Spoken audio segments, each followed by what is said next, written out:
नमस्कार, मी अक्षरा पाटील. पुस्तक वाचन या यूट्यूब चॅनलमध्ये आपणा सर्वांचं खूप मनापासून स्वागत.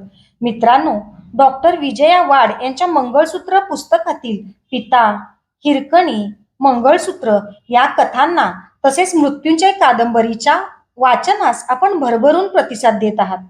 त्याचबरोबर आज आपण पिंगळा वेळ या पुस्तकातील जी. ए. कुलकर्णी लिखित कैरी या कथेचं वाचन करणार आहोत. कथा आंबट गोड चवीची. कथा जी मनाचा हळवा कोपरा अलगद जागा करते. कथा जी डोळ्यांच्या कडा हळूवार ओल्या करते. अगदी तशीच जी. ए. कुलकर्णी लिखित कैरी. मोटर स्टँडवरून दवाखान्याकडे येताना मळकी चड्डी घातलेले, बटणे नसलेल्या सदऱ्याचे एक पोर पुढे आले. पण श्रीपू मामाने त्याला नको म्हणत बॅग हातात घेतली व आम्ही रस्ता चालू लागलो. रस्ता पांढरट धुळीचा होता आणि असली माती मी पूर्वी कधी पाहिली नव्हती. आमच्या गावात एकदा बाहेरून फिरून खेळून आले की सदरा आणि पाय लाल भडक होऊन जात. पण येथे बघावे तर सगळीकडे जळाल्याप्रमाणे राख दिसत होती आणि मधूनच मी पावलांनी मुद्दाम धूळ उडवत होतो. रस्त्याच्या दोन्ही बाजूंना मधून मधून बोटभर काट्यांचे लाल फळांचे फड होते व त्यातून सू सू आवाज करीत शेपट्यासारख्या वळवळत भसदिशी डुकरे बाहेर येत. हे देखील मला फार नवीन होते. पण श्रीपू मामा मात्र कशाकडे न पाहता काही न बोलता चालला होता. वाटेतच त्याची एक वाहन तुटली तेव्हा तो एक पाय ओढू लागला आणि तो अगदी दमून गेला. दवाखान्याच्या मोठ्या इमारतीमागे खूप अंतरावर तानी मावशीचे घर होते. श्रीपू मामाने बॅग आत ठेवली व तो निमूटपणे अंग आवळून बसला.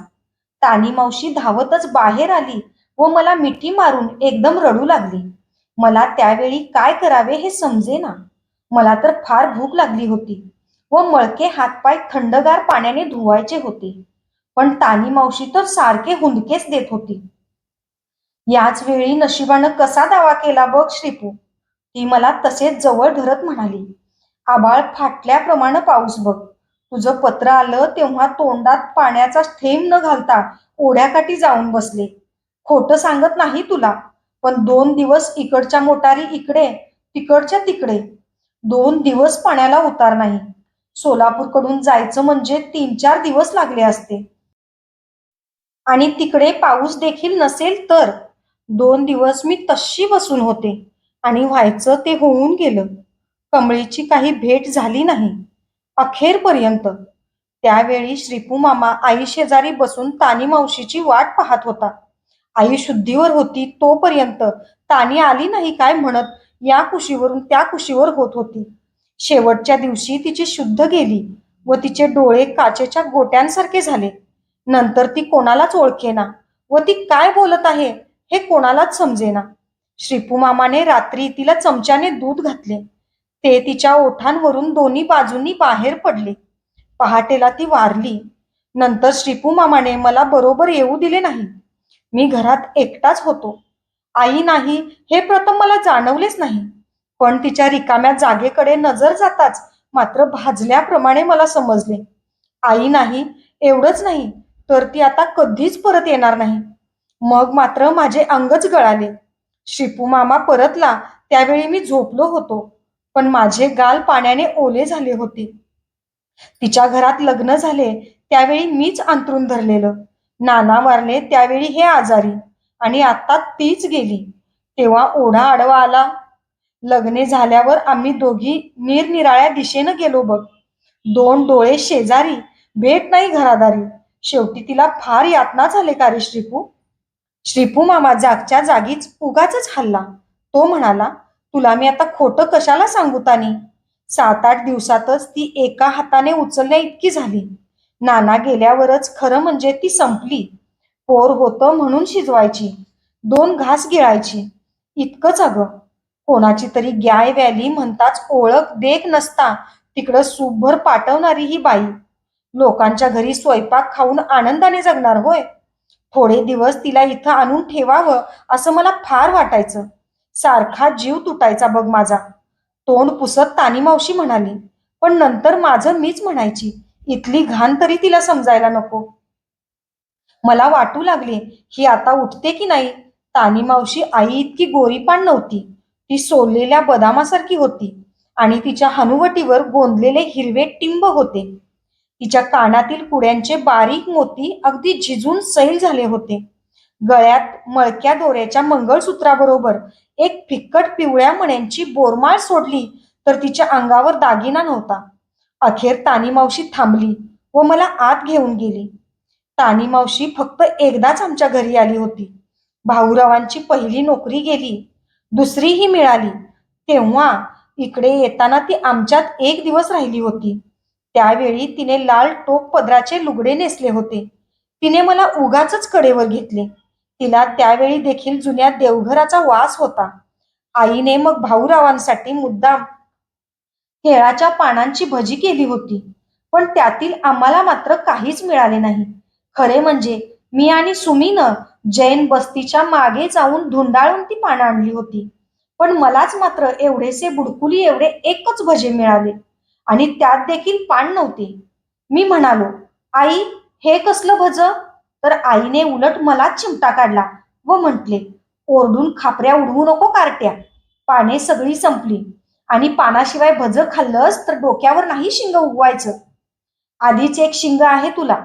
सुमीने ते ऐकले व ती तोंड झाकून सारे जेवण होईपर्यंत हसत होती. संध्याकाळी तानी मावशी गेली. जाताना मलाच तेवढा तिने एक हळूच आणा दिला आणि म्हटले, ये कधीतरी आमच्या घरी. मी तो आणा सुमीला दाखवला. तिला काहीच मिळाले नव्हते. मी म्हटले, सुमी बसली चरफडत. तानी मावशीचे घर फार जुने होते आणि लहान होते. घरात भिंतीवर एकही फोटो नव्हता. स्वयंपाकघरात एक लाकडी कपाटाआड झोपायची जागा होती आणि त्याच ठिकाणी माळ्यावर जुने सामान होते. जुन्या बुट्ट्या, शिंकी, एक मोठा डेरा, मोडका पाळणा, बादली, माजगर देवघर काही नाही. बाहेरच्या बाजूला फक्त एक खोली. मी हात उंच केला तर हाताला लागेल एवढे एक सीताफळाचे झाड होते व त्यावर 2 लालसर पण काळी पडलेली फळे होती. तानी मावशीने मला आत नेले व एका वाटीतून लाडू दिला. तो फार घट्ट होता व तो मला फुटता फुटेना. मी म्हटले, तानी मावशी असला कसला ग हा दगडासारखा लाडू? मला नको. त्यावर काही न बोलता खाली मान घालून तिने तो बाजूला सरकवला व मुठभर शेंगदाणे माझ्या समोर ठेवले. आता एवढं खाऊन घे, मग तासाच्या आत स्वयंपाक होईल. तिने चूल पेटवतात आत सारे धुराने भरून गेले व मी बाहेर आलो. श्रीपू मामा अद्याप तसाच बसला होता. मी त्याच्याजवळ बसत म्हटले, अरे ही कसली काळी सीताफळं? तो एकदम डिवचल्याप्रमाणे जागा झाला व म्हणाला, आ काय म्हणालास? पण तो सीताफळाविषयी काहीच बोलला नाही. त्याने मला जवळ घेतले व म्हटले, आता इथंच शाळेत जायचं, दररोज अभ्यास करायचा, वाटेल त्या पोरात भटकायचं नाही, समजलं? आणि तानी पुढे कसलाही हट्ट करायचा नाही. मग मला समजले, श्रीपू मामा 4 दिवस देखील येथे राहणार नाही. तानी मावशीने फार आग्रह केला पण तो त्याच दिवशी निघाला. जेवणे झाली. मला भातात दूध लागे पण आज तानी मावशीजवळ दूध नव्हते.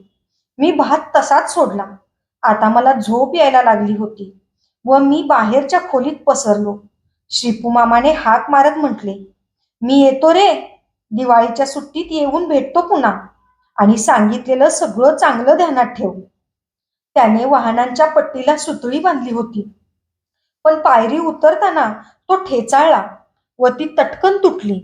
त्याने वाहना काढल्या व बाजूला सीताफळीजवळ टाकल्या आणि तो अनवाणीच निघाला. एक दिवस राहिला असता तर लखू चांबारानं शिवून दिल्या असत्या. तानी मावशी म्हणाली, नाही ग, त्याच्यात आता काही उरलंच नाही. उलट आता मला मोकळं वाटतंय बघ, पाय काही फाटत तुटत नाहीत. तो म्हणाला. पण त्यावर तो का हसला नाही कुणास ठाऊक. मी परत येऊन जाजमावर पडलो. तानी मावशी मात्र अंगणात बराच वेळ इकडे तिकडे पाहत उभी होती. नंतर ती माझ्याजवळ आली व तिने उठवले, आता झोप, चल, येथे नको, ही त्यांची खोली आहे आणि त्यांना तू इथं आलेलं आवडणार नाही. तिने आतच माझ्याकरता एक कोपरा झाडून त्या ठिकाणी एक चटई टाकली व तिच्यावर जुनेराची घडी पसरली. कपाटात ती लोणच्याची बरणी, बाटल्या, चहापुडीचा डबा ठेवत असे. पण तिने माझ्याकरता खालचा खाना रिकामा केला व म्हटले, यात तू तुझं सामान ठेवत जा. मग मी बॅग उघडली. श्रीपू मामाने माझी पुस्तके, एक वही, कपडे व्यवस्थित ठेवले होते. पेन्शिली, शिसपेन यांची डबी देखील ठेवून त्याने आठवणीनं त्यात एक जुने ब्लेड ठेवले होते. पण सर्वात खाली काहीतरी रंगीत दिसताच मला फार नवल वाटले. तो एक नवा करकरीत रंगीत भोवरा होता व सोबत त्याची जाळी देखील होती. मी मागे एकदा त्याला म्हटले होते, मला सीतारामासारखा एक भोवरा पाहिजे, पण नंतर तो माझ्या ध्यानात देखील राहिले नाही. आणि आता श्रीपू मामानं तो हळूच माझ्या बॅगेत ठेवला होता. मी म्हटले, आता श्रीपू मामाला पुन्हा भेटल्यावर सांगितले पाहिजे. माझी चांगलीच गंमत केली की. मी सारे सामान खाण्यात भरले व मऊ जुनेऱ्यावर पडलो. त्याचा स्पर्श होताच तानी मावशीने कुरवाळल्याप्रमाणे अंग सैलसर आळशी झाले. थोड्या वेळानं दवाखाना बंद झाला व त्याच्या समोरील अंगणात मोठा चौकोनी दिवा लागला. भाऊराव मग घरी आले. त्यांनी बाहेर कोट काढून ठेवताना माझ्याकडे पाहिले, पण ते माझ्याशी एक शब्द बोलले नाहीत. केव्हा आलास हे तरी त्यांनी मला विचारायला हवे होते. पण ते तानी मावशीला म्हणाले, म्हणजे अखेर ही बॅग येऊन पडली म्हणायची. निदान हे अन्न उकिरड्यावर न पडता आपल्या रक्ताच्या माणसाकडे जातं, तानी मावशी म्हणाली. भाऊरावांनी तिच्याकडे रागाने पाहिले, पण नंतर काही न बोलता ते जेवू लागले. दुसऱ्या दिवशी रविवार होता. आवारातच दूर चिंचेचे एक मोठे झाड होते. त्याखाली तानी मावशीने खरकटी भांडी नेऊन ठेवली. तेथील तारीच्या कुंपणामागे ओढा होता, पण आता उन्हाळा असल्यामुळं ओढ्यात सारी वाळूच भरली होती. पलीकडे मात्र पानमळे शेते दिसत होती व मधून मधून मोठेचा कर कर आवाज येत होता. आणखी थोडे दिवस जाऊ दे बघ. पाऊस सुरू झाला की ओढ्याला असं पाणी येतं की ते थेट चिंचेपर्यंत येतं, तानी मावशी अभिमानानं म्हणाली. मी अद्याप एकही ओढा नदी जवळून पाहिली नव्हती. अंगणातच एवढ्या जवळ पाणी म्हणताच ते मला फार आवडले आणि पावसाळा एकदा केव्हा सुरू होतो असे मला वाटू लागले.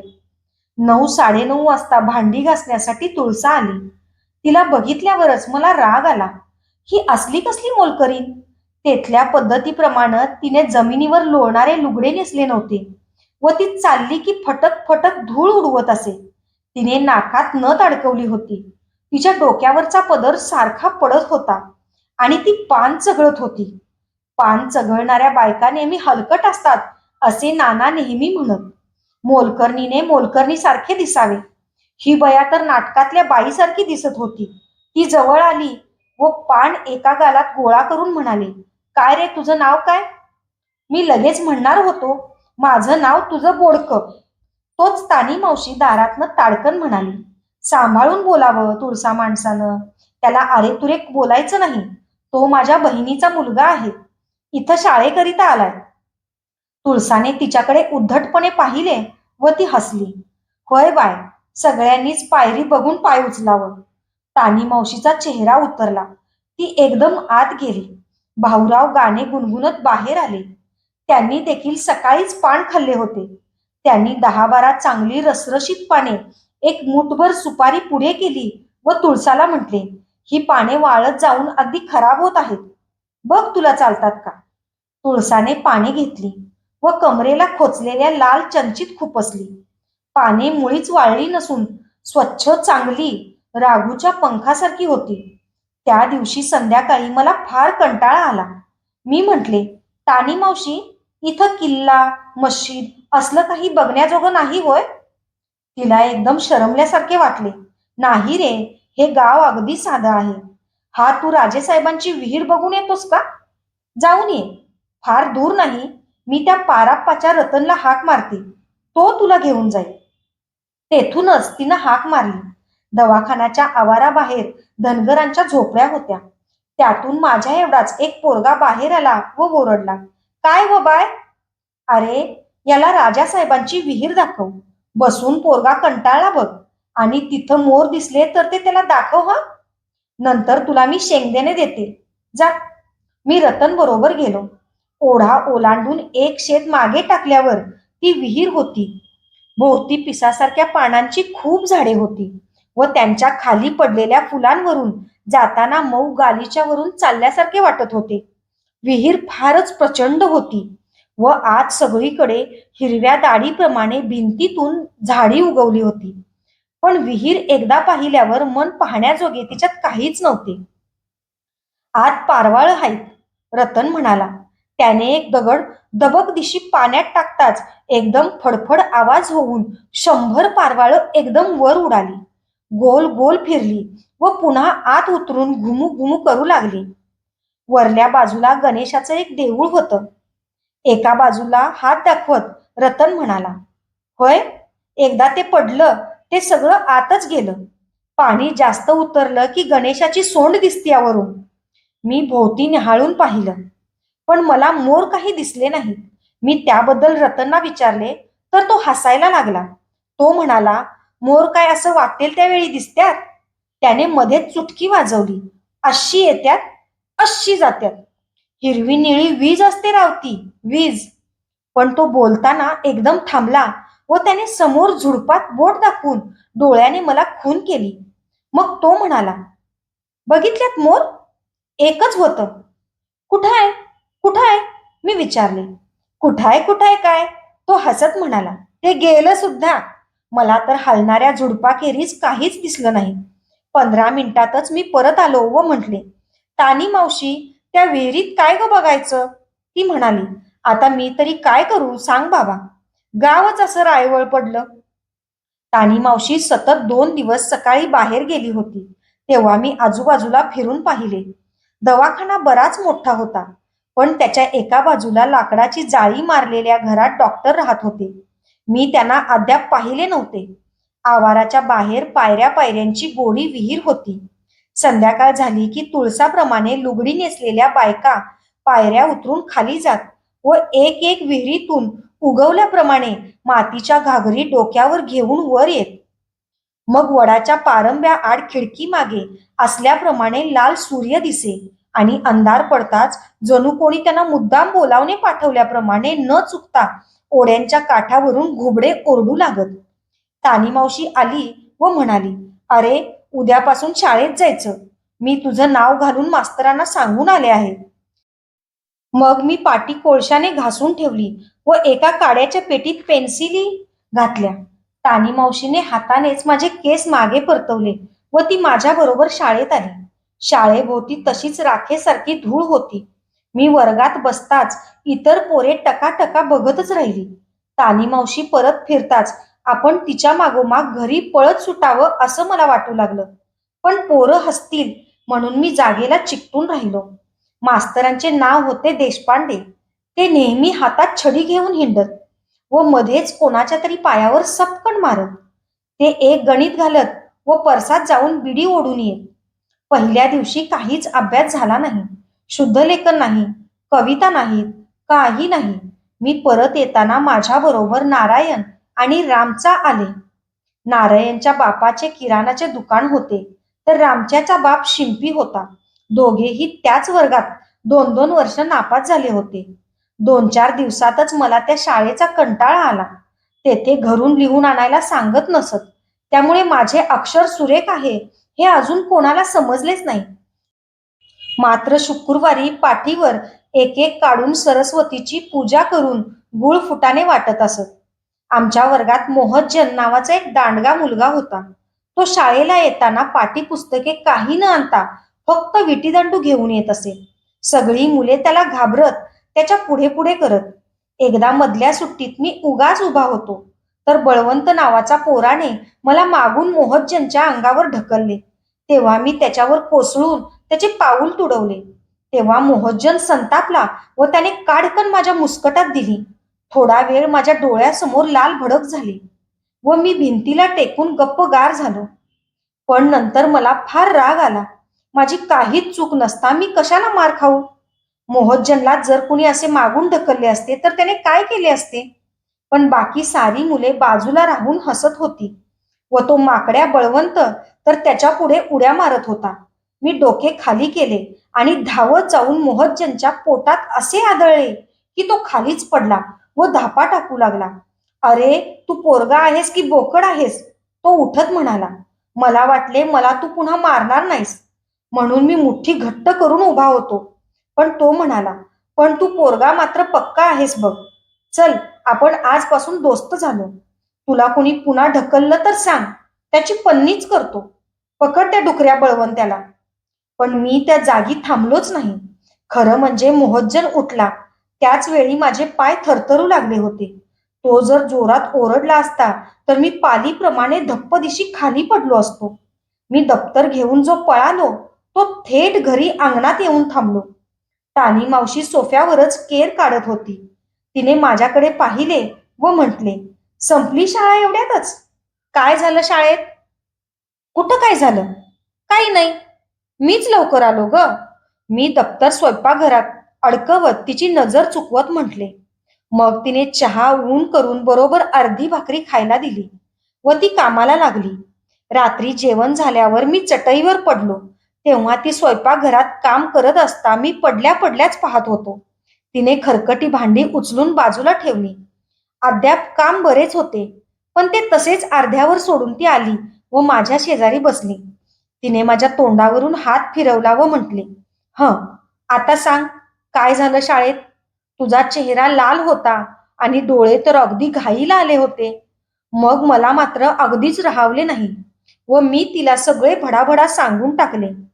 तुझा असला स्वभाव बघितला की पुढं तुझं कसं होणार याचीच मला काळजी वाटते बघ, ती म्हणाली. मी तरी उगाचच कशाला मार खाऊ, तूच सांग तानी मावशी, मी म्हणालो. यावर तानी मावशी काय बोलणार, तिचं तर तोंडच गेल्यासारखं झालंय. ती म्हणाली, मला 2 सदरे होते. तानी मावशी एक दिवसाआड ते स्वतः धुवून मला ते स्वच्छ देत असे. बाकीचे कपडे, भाऊरावांचे धोतर, त्यांचा टॉवेल हे सारे तुळसाकडे जात असे. पण माझ्या कपड्यांना मात्र तिने तुळसाचा हात लावू दिला नाही.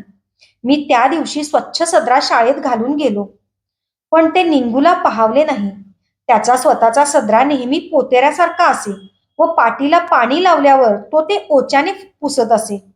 त्याने शाईची दौत घेतली व तिचे ओले बूच माझ्या पाठीवर दाबले. तेव्हा ढब्बू पैशा एवढा डाग उमटून आत अंगाला देखील शाई लागली. मी रागाने उरलेली शाई पच्च दिशी त्याच्या अंगावर टाकली खरी, पण माझा सदरा खराब झाला याची मात्र मला फार हुरहुर लागली. घरी येऊन मी तानी मावशी समोर उभा राहिलो तर मला डोळ्यातले पाणी आवरले नाही. तिने सदरा काढून पाहिला व ती काळजीने गप्प झाली. आता रे कसं? तुला तर 2च सदरे आहेत. झट्ट दिशी दुसरा शिवावा म्हटलं तर माझ्याजवळ 4 आणे देखील नाहीत. येऊ नये इतकं घरात येतं, पण घराला एक वाळवीच लागून बसली नव्हे. ती सदरा हातात घेऊन बराच वेळ बोलत राहिली. मी तर थंडीने काकडू लागलो. ते नंतर तिच्या ध्यानात आले व तिने एक जुनी कांबळी माझ्या अंगावर टाकली.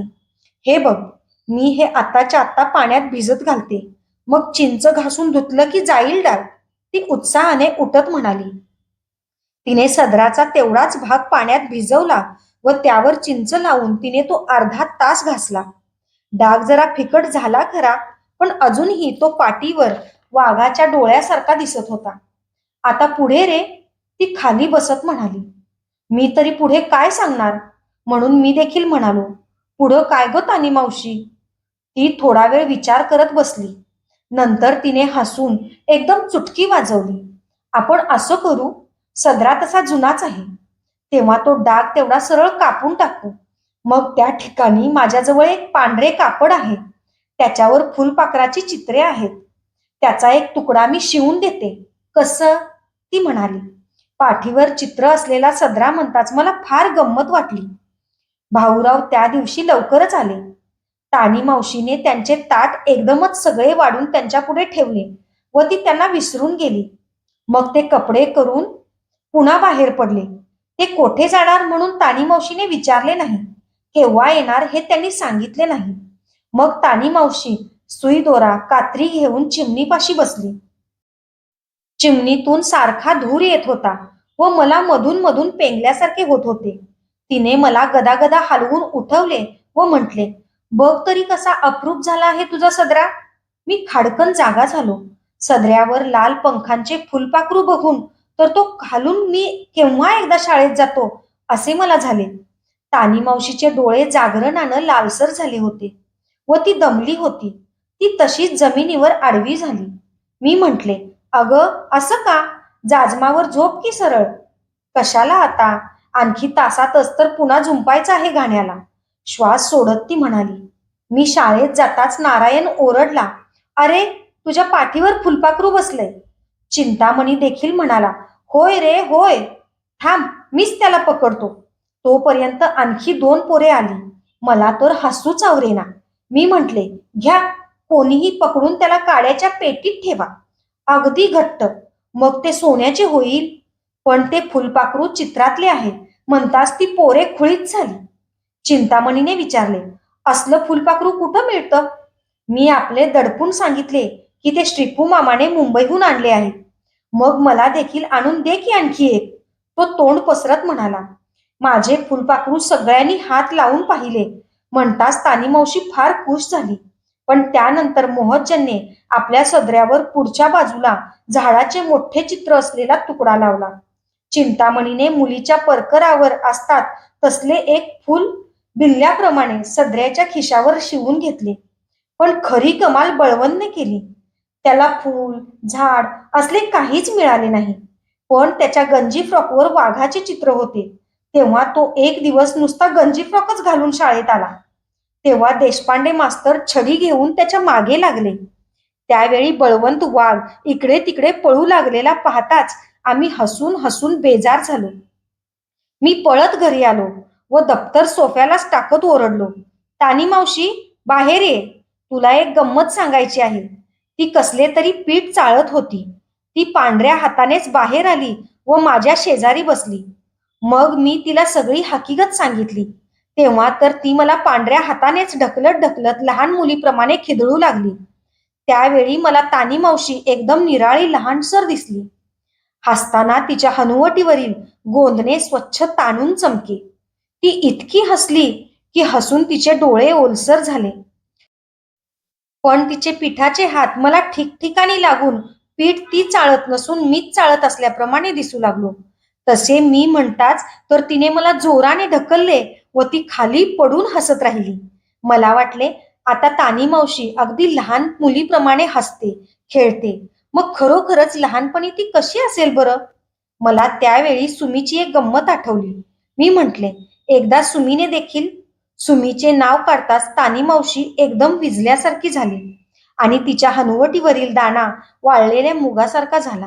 तिने गपकन माझ्या तोंडावर हात ठेवला. तिचं नाव सुद्धा काढत जाऊ नकोस माझ्या पुढे, ती म्हणाली. का ग, इतका तिच्यावर तुझा राग होता? राग नव्हे रे, माझ्याकडे न पाहता ती म्हणाली, आमच्या लहानपणी गणपतीच्या आरतीसाठी तामणात रांगोळी काढावी लागे. त्यावेळी कमळी तामण घासून लाल भडक करून त्यात पातळ गंधाची रांगोळी दुर्वांच्या टोकानं काढत असे आणि शेवटी मग तिच्यावर अगदी नाजूक अशी श्री काढायची. नंतर तिला सुमी झाली. ती देखील तसल्या स्त्रीसारखी कोवळी शांत वासाची. त्या पोरीची आठवण झाली की अंग एकदम कोळसा झाल्यासारखं वाटतं. म्हणून म्हणते, ते नाव माझ्यापुढं काढू नको. खेळता खेळता भूताची खोली उघडू नको. त्याच शनिवारी शेजारच्या हरेश्वरला सहल काढण्याचे देशपांडे मास्तरांनी ठरवले व प्रत्येकाला 4-4 आणे आणायला सांगितले. श्रीपू मामाने दिलेल्या पैशांपैकी माझ्याजवळ फक्त 10 पैसे उरले होते. पण खरे म्हणजे आधी मला त्या पोरांबरोबर कुठे जायचेच नव्हते. म्हणून मी म्हटले, मी येत नाही, माझ्याजवळ पैसे नाहीत. तर मास्तरांनी उगाच माझ्या पायावर छडी मारली व म्हटले, तू काय इतका भिकारडा आहेस की काय? भाऊराव तर हातावर चवली पडल्याखेरीज दवाखान्यातलं फुकट औषध देखील देत नाहीत की. जा आणि मुकाट्याने पैसे आण, नाही तर उद्या या शाळेत पाऊल ठेवू नकोस. मी सहलीला येणार नाही, माझ्याजवळ पैसे नाहीत, मी पुन्हा पण जास्त जोराने म्हणालो. तेव्हा मास्तर मोहज्जनला म्हणाले, अरे, त्या बाजीरावाला उचल आणि बाहेर फेकून दे. मोहज्जन सावकाश उठला व माझ्याकडे येताच त्याने मला जाण्याची खूण केली. माझा चेहरा एकदम तापला व डोक्यात भणभणू लागले. मी दप्तर गुंडाळले व ताडताडभर उन्हात बाहेर पडलो. तेव्हा मोहज्जनने एकदम गडबड केली व जणू मला धरण्यासाठीच तो दारापर्यंत धावला. तोपर्यंत मी रस्त्यावर होतो. त्याने मला हाक मारली, पण मी मागे वळून देखील पाहिले नाही. तानी मावशी दुपारचे काम करून आडवी झाली होती. माझ्या तोंडाकडे पाहताच तिने मला बाजूला बसवून घेतले व म्हटले, "असं उन्हातानातून का आलास? आणि रडायला काय झालं? तू आता मोठा झालास, याहून मोठा होणार. असं रडत राहिलास तर मग पुढे काय करणार? मग त्यांनी भिकारडा का म्हणावं मला सगळ्या वर्गात? माझं अक्षर सगळ्या वर्गात चांगलं आहे. माझ्या इतक्या कविता कुणालाच पाठ म्हणता येत नाहीत. मग त्यांनी मला भिकारड म्हणावं?" तानी मावशी थोडा वेळ गप्प राहिली. नंतर ती म्हणाली, "तू दुपारी कधी त्या वडाच्या सावलीत झोपला आहेस? असल्या उन्हात त्या ठिकाणी इतकं शांत वाटतं म्हणतोस. जाऊया आता." मी संध्याकाळी पुष्कळदा त्या ठिकाणी जात असे. तिथल्या पारंब्यांचा झोका करत असे. पण दुपारी कधी तिथल्या गवतावर आडवा झालो नव्हतो. आम्ही त्या ठिकाणी आलो. तानी मावशी तशीच बसली, पण मी मात्र गवतावर पसरलो. तेव्हा झाड उघड्या छत्रीप्रमाणे एकदम वर गेले आणि आभाळापर्यंत पोहोचले. ऊन तुकड्या तुकड्यांनी अंगावर आले आणि एक लहान तुकडा तर माझ्या डोळ्यातच शिरून चमकू लागला. मला वाटले, आता आपल्याला अंगच नाही, ते गवतातच विरघळले आणि हा कोण पोरगा आरामात येथे पडला आहे, असे वाटून हे झाड म्हाताऱ्या दाढीवाल्या आजोबासारखे आपल्यावर वाकून पाहत आहे. पण मध्येच मास्तरांनी आपल्याला हाकलून घातले हे मला आठवले व मी तानी मावशीला म्हटले, "पण मला हाकलून का घालावं शाळेतून?" त्याचं म्हणणं थोडं बरोबर आहे. काही पेशंटकडून 2-2, 4-4 आणे येतात. पुष्कळ जण खुशीने देखील देतात. सगळा पैसा घरीच आला असता. पण आपलं काही वाईट नाही. पण दैव देतं आणि कर्म नेतं अशी आपली स्थिती. तू इथं येऊन इतके दिवस झाले. मी तुझ्याकरता काहीतरी गोड केलं आहे का? सांग. बोलता बोलता ती एकदम गप्प झाली. आता मला एकदम भीती वाटू लागली. मला वाटले, आता तानी मावशी कुठून तरी 4 आणे मागून आणणार व सहलीला जा म्हणून मला सांगणार. मला भटकायला खूप आवडतं. पण त्या पोरांबरोबर मात्र मला जायचे नव्हते. आणि आता देशपांडे मास्तर असताना तर अगदी शपथ ते नको होते. हे बघ, ती तुझी सहल गेली मसनात. तानी मावशी एकदम म्हणाली, "तू आणि मीच जाऊ एकदा हरेश्वरला. तिथं देखील कधीतरी मोर दिसतात. आपण एक लहानशी एक्का गाडी करू. मग कसं असावं माहित आहे?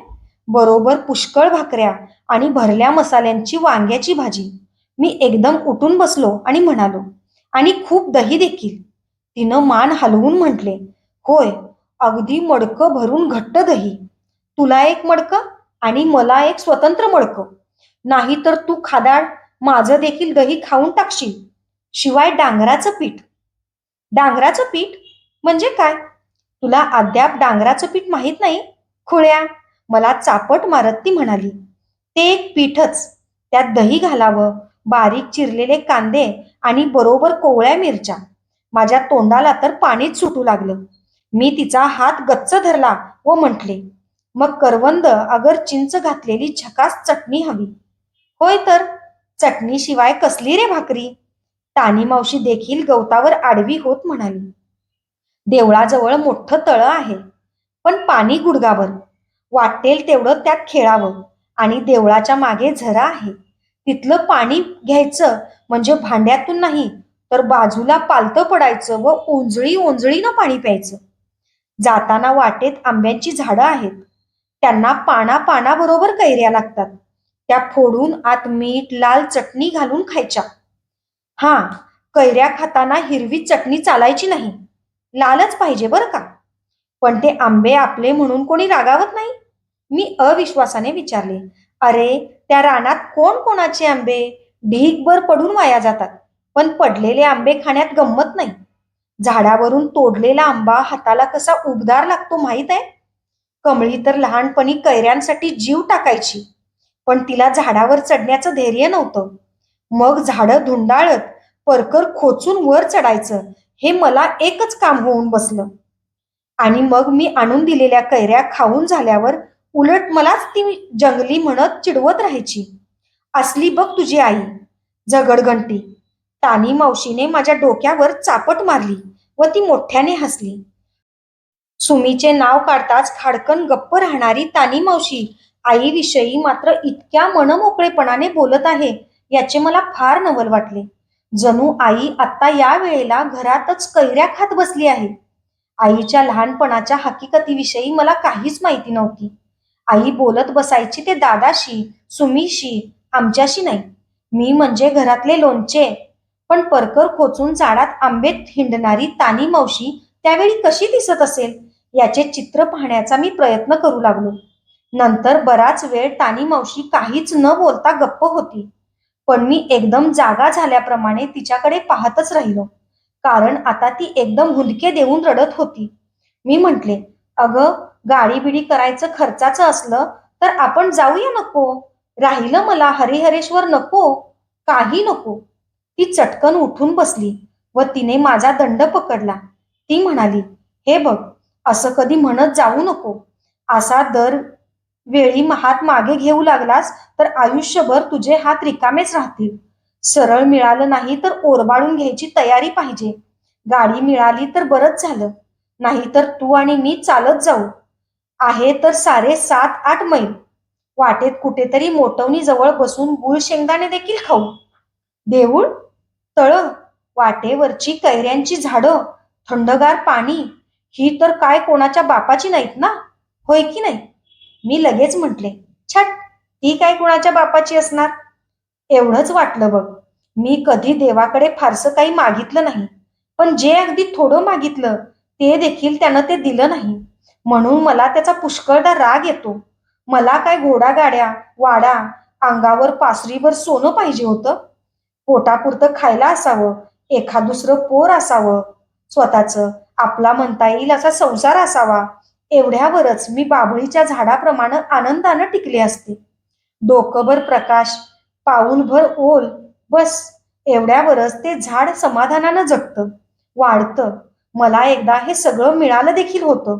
पण इथं आले आणि जी कीड लागली ती अगदी मुळासकट. काल तानी मावशी लहान मुलगी होऊन मला कोपरानं ढकलत हसत होती. आता तिने मलाच आपल्या एवढे मोठे केले होते. मी श्रीपूमामाच असल्याप्रमाणे ती बराच वेळ बोलत होती. ती पुष्कळ बोलली. त्यातले मला बरेच समजले नाही हे खरे. पण सगळे मला समजत असल्याप्रमाणेच मीही हू हू करत राहिलो. नंतर ती हसली व नेहमीची तानी मावशी झाली. ती म्हणाली, "हे बघ, ऊन आता उतरलं आहे. आज कशी काय तरी शाळा चुकलीच. तेव्हा कुठंतरी जाऊन फिरून ये. फार दूर जाऊ नको. हा रस्ता सरळ नाथाच्या देवळाला जातो. तेथून वळलास की वाटेत ओढा लागतो. मग ओढ्यातूनच सरळ वर ये. जा, बसून राहू नको असे गुत्तासारखे. हां, त्या राजेसाहेबांच्या विहिरीकडे एकटं जायचं नाही. गेलास तर पायाची कांड करून देईन बघ उसासारखी." मी त्यावर उडीच मारली. मी त्या रस्त्याने कधी गेलोच नव्हतो. पुष्कळदा पारप्पा धनगर त्या रस्त्याने आपल्या मेंढ्या घेऊन जात असे. धूळ उडायची व तिच्यात मग मेंढ्या वितळून जात. पण नंतर बराच काळ बे बे असा त्यांचा आवाज मात्र ऐकू येत असे. पारप्पा एकदा सांगत होता, "वाकड्या टोकाच्या उंच काठीने पाला काढायचा एवढेच काम. मग टेकड्या ओलांडत भटकायचे. भटकायचेच भटकायचे." मला फार वाटत असे, आपण देखील 2 भाकरी बरोबर घ्याव्यात आणि एका रविवारी पारप्पा बरोबर संध्याकाळपर्यंत फिरून यावे.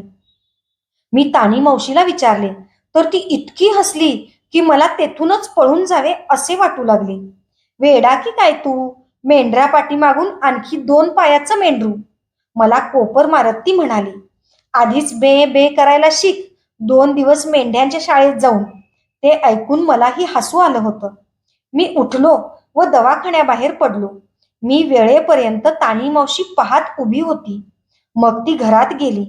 मी अद्याप एकटाच कोठेबाहेर पडलो नव्हतो. त्यामुळे प्रथम मला नवीन वाटले. पण मग संध्याकाळच्या वाऱ्यात अंग भुरभुरले व नुसते पळत सुटावे असे वाटू लागले. नाथाच्या देवळातील घंटा जवळ ऐकू येऊ लागली. पण आज मी देवळात गेलो नाही. देवळात कधी काही फारसे बघण्याजोगे नसतेच आणि तेथे माणसे उगाचच घंटा फार वाजवतात. देवळामागे ओढा होता, पण तो येथेही घराजवळप्रमाणेच कोरडा होता. एका ठिकाणी 2 मुली वाळूत खळगा वाढून वाटीने पाणी भरत होत्या. मी देखील गुडघाभर वाळू खसावसा बाजूला केली. प्रथम वाळू थोडी ओली झाली व नंतर थंडगार स्वच्छ पाणी साचले. मला वाटले, तानी मावशी बरोबर येथे देखील एकदा आले पाहिजे.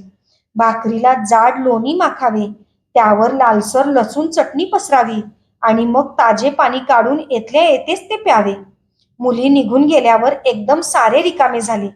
मी वाळूतूनच पुढे आलो. आता वळल्यावर दूर दवाखान्याची विहीर देखील दिसायला लागली होती. समोरच झाडांमधून राजेसाहेबांची विहीर दिसत होती. मला वाटले तिकडे एकदा जाऊन यावे. फक्त 5 मिनिटं. कुणास ठाऊक, आज मला एकट्याला देखील मोर दिसतील. आणि तो देखील एक मोर नव्हे, तर 5-25. पण लगेच मला तानी मावशीचे शब्द आठवले. एकटा गेलास तर पायाची कांड करून देईन. तानी मावशी काही पाठीत एक घुमका देखील घालायची नाही, हे मला माहीत होतं. पण जायला भीती वाटत होती खरी. मी विचार केला, मी विहिरीकडे कुठं जातोय? मी तिच्यापासून लांब राहून फक्त मोर पाहणार आहे. एवढ्यात माझे पाय ओढा ओलांडून झाडांच्या हिरव्या सावल्यात येऊन पोहोचले होते. मी अगदी गप्प राहून सगळीकडे पाहिले, पण कुठेच मोर दिसले नाहीत. खाली पडलेल्या फुलात मात्र एक भारद्वाज ऐटीत एक एक पाऊल टाकीत काहीतरी वेचत होता. मी आल्यावर त्याने एक लाल डोळा माझ्यावर रोखला व तो झाडावर चढला.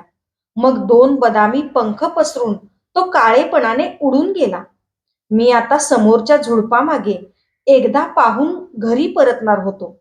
पण माझा हात झुडपात तसाच राहिला. पलीकडे बांधावर 2-4 झाडे होती. एवढ्या अंतरावर देखील मी त्या दोघांना ओळखले.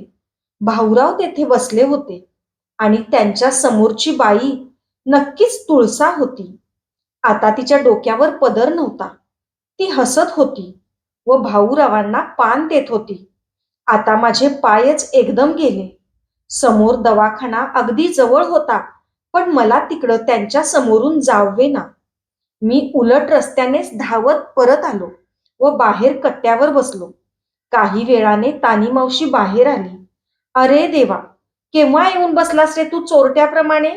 आणि पळत यायची काय एवढी घाई होती? ती प्रेमाने माझे केस विस्कटत म्हणाली. मी आत गेलो व माझ्या हंतरुणावर जाऊन पडलो. मला तिच्याकडं मान वर करून बघवेना, पण तिला समोर बघितल्यावर सगळे सांगितल्याशिवाय राहावेना. तू काय बघितलंस हे शाळेत कुणाला सांगू नको बरं का? तानी मावशी म्हणाली. तिचा चेहरा एकदम उतरलेला शिळा दिसला.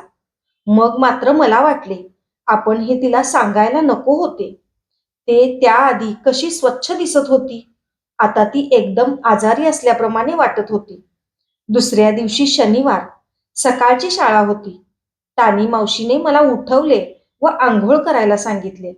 मला तर आता त्या शाळेत पाऊल देखील टाकायचे जीवावर आले होते. तानी मावशी केस विंचरून आंघोळ करून तयार झाली होती.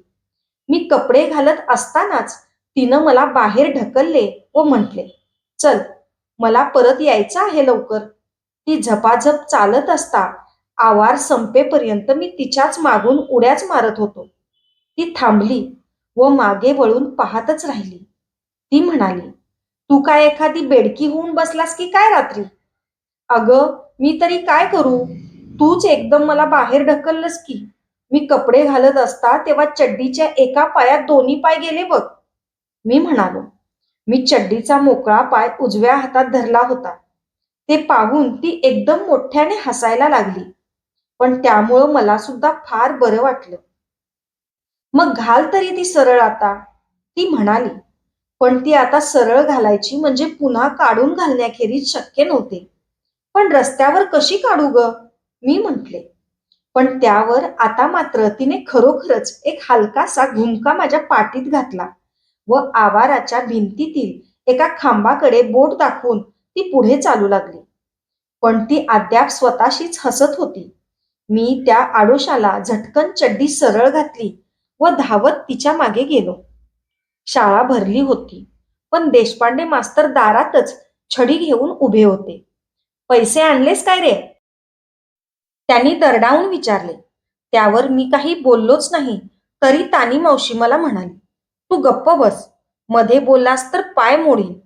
तिचा अवतार बघून मी देशपांडे मास्तरांपेक्षा तिलाच जास्त घाबरलो.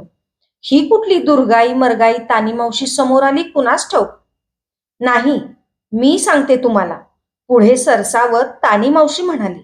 आणि कुणाला भिकारडा म्हणता तुम्ही भर वर्गात? 4 आणे देण्याची ऐपत नाही तर तोंड तरी वर करून कशाला बोलता? देशपांडे फार उद्धटपणे म्हणाले. सगळ्या पोरांनी पाट्या खाली टाकल्या व दारात ढिम्म गर्दी झाली. तुम्ही तोंड सांभाळून बोला. तुमच्या झुरळासारख्या मिशांना घाबरणारी बाई नाही मी. कमिटीच्या वशिल्यानं मास्तर होऊन बसलात. कधी शाळेत पाडे नाहीत, परवचा नाही, काय शाळा आहे की धर्मशाळा आहे? म्हणे सहल काढतो, उद्या नाटकं करा, पोरांपासून पैसे उकळून हरेश्वरला जायचं. तर काय आमचे आम्हाला पाय नाहीत? त्याला तुमची 4 आणेवाली मिरवणूक कशाला पाहिजे बरोबर? हातवारे करत तानी मावशी जोराने बोलत होती. पोरे तर टकाटका पाहतच राहिली. पण तानी मावशीचे अद्याप संपले नव्हते. ऐका, या कुंदेंदू तुषार हार धवला या शुभ्र वस्त्रावृता, हे मी तुम्हाला एका कागदावर लिहून देते. न चुकता एकदा वाचून दाखवा, मग म्हणा दुसऱ्याला भिकारडा. तुम्ही कधी शिवलीलामृत अध्याय ऐकला तरी आहे का? माथा जटांचा भार, तृतीय नेत्र वैश्वानर, श्री झुळझुळ वाहे नीर, अभयंकर महाजोगी, चंद्रकळा तयाचे शिरी, निळकंठ खटवांगधारी, भस्म चर्चिले शरीरी, गजचर्म पांघुरला, नेसलासे व्याघ्रांबर, गळा मनुष्य मुंडाचे हार, सर्वांगी वेष्टीत फणीवर, दशभुजा मिरविती. ताणी मावशीने तेथल्या तेथे सारा 11वा अध्याय त्यांना खात्रीने म्हणून दाखवला असता. पण त्यावर आत जाता जाता देशपांडे मास्तर म्हणाले, तू बाई जर एवढी शंकराचारी नाहीस तर त्या पोराला आणलंच कशाला शाळेत? तूच शिकव त्याला घरी, चुली पुढं बसवून. पोरांना गबागबा ढकलून तानी मावशी आत शिरली आणि म्हणाली, तू तू बाई असं एकेरी बोलू नका मास्तर.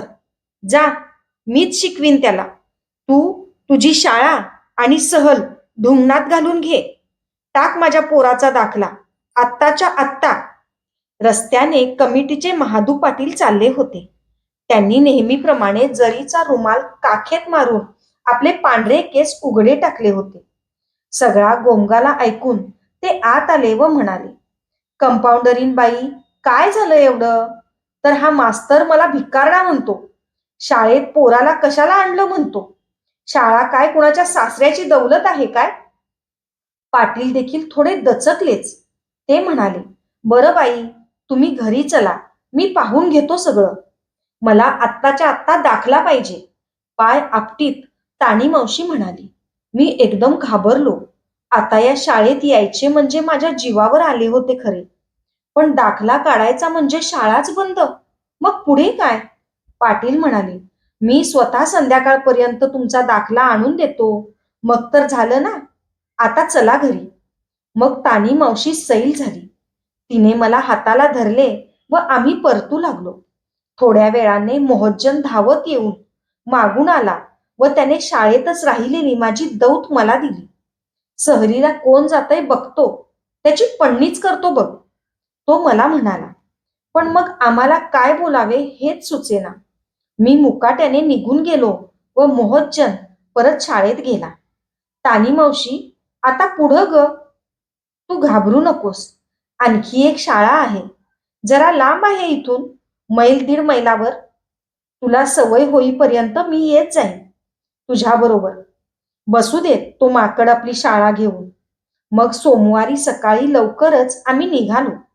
या नव्या शाळेकडे जायचे म्हणजे कुंभार आळीमागच्या वाटेने बाहेर जावे लागत होते. वाटेतच डुकरे बसली होती आणि पायाने डिवचल्याखेरीज बाजूला सरकत नव्हती. एक मोठं कुत्रं वस्कन आमच्या अंगावर ओरडले. तेव्हा तानी मावशीने त्याला एक दगड मारला. आम्ही बाहेर पडलो. तेव्हा माझे पाय दुखायला लागले. आता वाट रंगीत पट्टीप्रमाणे टेकडीवर चढली होती. तानी मावशी देखील आता धापा टाकू लागली होती. ती मध्येच थांबली व म्हणाली, ही टेकडी मागे टाकली की तुझी नवी शाळा आलीच बघ. पण आम्ही टेकडी उतरून आलो तरी शाळा कुठे दिसेच ना. अरे, ती नव्हे काय समोर?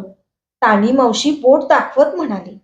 समोर गवताचे छप्पर असलेली मोठी जागा होती. तसली शाळा बघितल्यावर मी लगेच तानी मावशीला म्हणणार होतो, मला असली शाळा नको. पण मी गप्प राहिलो. आम्ही तेथे गेल्यावर मास्तरच पुढे आले व त्यांनी 2 पोरांना उठवून तानी मावशीला बसायला जागा दिली. तिने मास्तरांना सगळी हकीकत सांगून टाकली. मास्तरांनी कोट घातला नव्हता. त्यांच्या अंगात लांब हाताचा कॉलर नसलेला सदरा होता व त्यातून त्यांची बारीक मान वर आली होती. त्यांच्या टाचा तानी मावशीप्रमाणेच फुटल्या होत्या. आमची शाळा अगदी नवीन आहे, लहान आहे. हा मुलगा आला तर बरेच होईल. मला जवळ बोलावत मास्तर अतिशय सावकाशपणे म्हणाले. मग तानी मावशी हसली व परत जायला निघाली. तो दिवस कसा तो संपेना. एकाच ठिकाणी 1ली पासून 4थी पर्यंत पोरे होती. एका कोपऱ्यात मडक्यात पाणी होते, तरी सगळी पोरे पच्चदिशी पाठीवर थुंकत. मास्तर 4थीच्या पोराकडे गेले की 1लीची पोरे पाठीवर गुणिले शून्याचा खेळ खेळत. एकदा बाहेरून एक रेडकू आले आणि सगळ्यांना ढुशा देऊन मडक्यात तोंड घालून गेले. मी खाली बघत काहीतरी लिहू लागलो की कोणीतरी पटदिशी माझ्या डोक्यावर खडा मारत असे. संध्याकाळपर्यंत मी अगदी रडकुंडीला आलो. मला वाटले श्रीपू मामा येईल आणि मला घेऊन जाईल तर बरे होईल. तानी मावशी फार चांगली आहे खरे, पण मला असली शाळा नको. मी मनातल्या मनात त्याला पत्र देखील लिहू लागलो. मला हे ते फार कंटाळा आला आहे. मला घेऊन जा. तानी मावशीला देखील घेऊन जा. ती एकटीच रडत बसते. पण मी हे बघितले आहे म्हणून तिला सांगू नको. तिला देखील येथे फार कंटाळा आला आहे. मग शाळा सुटली. इतर पोरे भराभर पळाली. मला एकट्यालाच तेवढे टेकडी ओलांडून बाजूला जायचे होते. आधी येतानाच माझे पाय भरून आले होते आणि त्यात कुंभारांच्या आळीमगून जायचे म्हणजे माझ्या अंगावर काटाच आला. मला अजून डुकरांची सवय झाली नव्हती. तोच सुटली होय रे शाळा असा तानी मावशीचाच आवाज ऐकू आला. ती दूर एका निंबाच्या झाडाखाली बसली होती. तो आवाज ऐकताच माझा कंटाळा एकदम धुवून गेला व थंडीत गरम कोट घातल्यासारखे वाटले. मी मनातल्या मनात श्रीपू मामाला लिहिलेले पत्र फाडून टाकले व तिचा हात धरत म्हटले, "हं, चल आता लवकर." "अरे, अरे थांब, मला एवढं चालायची सवय नाही." ती गुडघे दाबत उठत म्हणाली. "तुझे देखील पाय गेले की नाही आज? खरं सांग." "आता घरी गेल्यावर खोबरेल लावून गरम पाणी ओतून घेऊ पायांवर. घरी गेल्यावर सगळे ठीक होईल हे खरे, पण आता जड पिळ्याप्रमाणे पाय घेऊन जायचे कसे हे मला समजेना." आम्ही परतलो त्यावेळी संध्याकाळ झाली होती. वडाच्या मागे लाल भडक रेशमी पडद्याप्रमाणे प्रकाश दिसत होता आणि काळ्या पारंब्या त्यावर उभ्या सापासारख्या दिसत होत्या. पण भाऊराव अंगणातच एरझाऱ्या घालत होते. आम्ही आत यायच्या आधीच ते तानी मावशीवर खेकसले. "चांगला तमाशा करून ठेवलास गावभर. शाळेत जाऊन मोठी शिवलीलामृत म्हणणारी. जो तो थांबवून मला विचारत आहे, कुठं तोंड वर करायला जागा ठेवली नाहीस. तोंड वर करायला आधी तरी कुठे जागा होती आणि त्यावेळी काही तो माझा हातगुण नव्हता." मला आत ढकलत तानी मावशी म्हणाली, "हे बघ, तुला एक सांगतो, त्या पोरासमोर माझ्याशी उद्धटपणा करू नको. माझ्या सहनशक्तीला देखील मर्यादा आहेत आणि मी देखील काही शेणामातीची पांडव पंचमीची गवळण नाही. मला देखील मन आहे. हे कधीतरी कळलं का तुम्हाला? ते काही नाही. उद्यापासून त्याला शाळेत घेऊन जायचं बंद कर. पाहिजे तर तो इथल्या शाळेत जाईल, नाहीतर परत जाईल आपल्या मामाकडे. नसती ब्यात नको आम्हाला." भाऊरावांनी सांगितले व ते खोलीत गेले.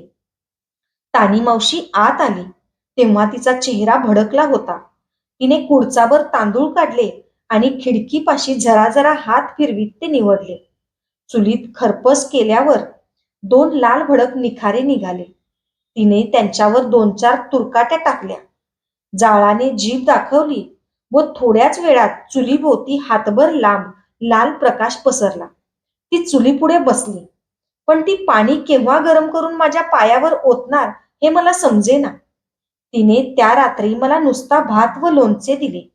ती स्वतः काही न खाता आडवी झाली. मी तिला हलवून म्हटले, "तू काही खात नाहीस होय ग? आज मला काही नको. तू झोप आता." ती म्हणाली, चुलीपुढे फार वेळ बसल्यामुळं तिचं अंग गरम लागत होते. दुसऱ्या दिवशी भांडी घासायला तुळसा फार उशिरा आली. त्यावेळी आमचे जेवण झाले होते. तेव्हा भाऊराव लगबगीने आले व तानी मावशीला म्हणाले, आज त्याला शाळेत पोचवायचं नाही काय? आटप लवकर, उशीर होईल त्याला. कालचं बोलणं राहू दे बाजूला. त्याचं कशाला उगाच नुकसान करायचं? तानी मावशी काही बोलली नाही. तिने दप्तर माझ्या खांद्याला अडकवले व ती माझ्या बरोबर निघाली. वाटेत ती एक शब्द देखील बोलली नाही. टेकडी चढून आल्यावर ती थांबली व म्हणाली, आता जातोस तू पुढं? मी न बोलता मान हलवली. तेथून शाळा दूर असली तरी वाट सरळ होती. मी निघताच ती परतली व टेकडी मागे नाहीशी झाली. 2-4 दिवसातच मास्तरांनी मला दुसरीच्या पोरांच्या पाट्या तपासायला सांगितले. त्यांनी एक गणित घातले. 2 पैशांना 6 आंबे तर 2 आण्यांना किती? मी पाट्या तपासू लागलो. तर काय, सगळीकडे भम भोपळा. अर्जुन आला व म्हणाला, माझं गणित बरोबर दे. उद्या तुला मी मक्याचं कणीस आणून देतो. जोताने तर आत्ताच खिशातून एक लांब पेन्सिल काढली. पण त्यांना बरोबर कसे देणार? सगळ्या पोरांचे एकच उत्तर, 48 आंबे. मी सगळ्या पाट्यांवर गुणिले गुणिले करून चूक लिहिले. मी म्हटले, अरे सगळ्यांचीच उत्तरे 48 कशी? तर अर्जुन म्हणाला, कशी म्हणजे? आम्ही सगळ्यांनीच उद्धवची पाटी बघितली. आम्ही नेहमीच त्याची पाटी बघतो. मी चूक म्हणताच उद्धव मात्र रागवला व म्हणाला, मी आता तुझ्याशी बोलणार नाही. बाकीच्यांना काही वाटले नाही, पण ते देखील गप्पच बसले. मग मास्तरांनी मला वाचायला सांगितले. जाधव मास्तर स्वतः फार सावकाश बोलत व मध्येच पाणी, नाचण्याची भाकरी, साधू, वाणी असे उच्चार करत. त्यातही ते कधी जलद बोलू लागले की त्यांचं तत पप होऊन शी शी शिलंगन, को को कोकणात, भ भ भरपूर पाऊस असे होऊ लागे. खरे म्हणजे बहुतेक सगळी पोरे तसेच बोलत. पण मास्तरांनी चुकून व्हाणा विष्णू म्हटले की तोंड झाकून हसत. मधल्या सुट्टीत तर सगळी पोरे महाद्या, टाक टाक की, चेंडू म्हणत ओरडत, धिंगाणा घालत. मी पुस्तक उघडून वाचायला उभा राहिलो. मला उद्धव व इतर पोरांना हसवायचे होते, म्हणून मी वाचायला सुरुवात केली. पान 7, धडा 3. झाशीची राणी लक्ष्मीबाई फार शानी आणि सूर होती. प प परंतु मी वाचायला सुरुवात करताच म्हटल्याप्रमाणे पोरे खदाखदा हसली. मास्तर समोरच उभे होते, उंच गळ्याचे, बारीक उघड्या पायांचे. त्यांनी माझ्याकडे शांतपणे पाहिले व शेजारच्या पोराला पुढे वाचायला सांगितले. मला वाटले ते येणार व माझा कान चांगला पिरंगाळून कानवल्यासारखा करून टाकणार. पण मास्तरांनी काहीच केले नाही. तेव्हा मात्र मुद्दाम शेणात पाय घातल्यासारखे मला वाटले व मला मान वर करून पाहायला होईना. नंतर परवचा झाला व एकदाची शाळा सुटली. आता मला येथून एकदा सुटायचे होते. पण सारे सांगितल्यावर तानी मावशी काय म्हणेल याची मला भीती होती. ती आली आहे की नाही हे न पाहता मी धूम ठोकणार होतो. मी लगबगीने दप्तर खांद्याला लावले. तेव्हा मास्तर आले व माझ्या खांद्यावर हात ठेवून म्हणाले, तू जरा थांब. मला वाटले आता आपली कंबक्ती. मला एकट्याला गाठून आता मास्तर मला फोडून काढणार. पण त्यांच्याजवळ छडी दिसली नाही. ते एक बरेच होते. मी घाबरत म्हटले, मास्तर मला दूर दवाखान्यात जायचे आहे. मग रात्र होईल. घाबरू नको. हवं तर मी तुला अगदी घरापर्यंत पोहोचवीन. नाहीतरी संध्याकाळी मी थोडे फिरून येतोच, ते म्हणाले. मी तोंड धुतो व मग जाऊ. तूही चल आता माझ्याबरोबर. शाळेला लागून तसल्या छपराची एक खोली होती. तेथे मास्तर राहत होते. त्यांनी हिरवे कुलूप काढले. आज जमिनीवर एक चटई होती व कोपऱ्यात लहान वळकटी उभी केली होती. एका बाजूला चूल असून 2-4 भांडी होती. भिंतीला लागून एक खोके होते व त्यावर अंथरलेल्या कापडावर शिसपेन, कागद होते आणि वरच्या फळीवर 10-12 पुस्तकं होती. भिंतीवर एका म्हाताऱ्या खेडवळ बाईचा फोटो होता. मास्तरांनी पाणी घेऊन पाय धुवून घेतले व नंतर आत येऊन खाकी विजार घातली. असल्या धुळीत हिंडायचं तर खाकी विजार फार छान, ते हसून म्हणाले. त्यांनी धोत्राची घडी घातली आणि दाराला कुलूप लावले. आज रात्री माझा उपवास असतो, तेव्हा स्वयंपाक नाही, काही नाही, आराम, ते म्हणाले. आम्ही चालू लागलो. मास्तरांनी माझ्या खांद्यावर हात ठेवला. सहज म्हणाले, तुझे अक्षर छान आहे. तुला पुष्कळ कविता येतात. मी तुझ्या एवढा होतो त्यावेळी मी गुरे राखत होतो आणि मला एक अक्षर लिहायला येत नव्हतं. ते आतड्यानं बोलत होते. एकदा मला वाटले त्यांनी मला एक मुस्कटात द्यावी आणि चालता हो म्हणून माझ्यावर ओरडावे. तू राजेसाहेबांची विहीर बघितलीस? मास्तरांनी एकदम विचारले. मी नुसतीच मान हलवली.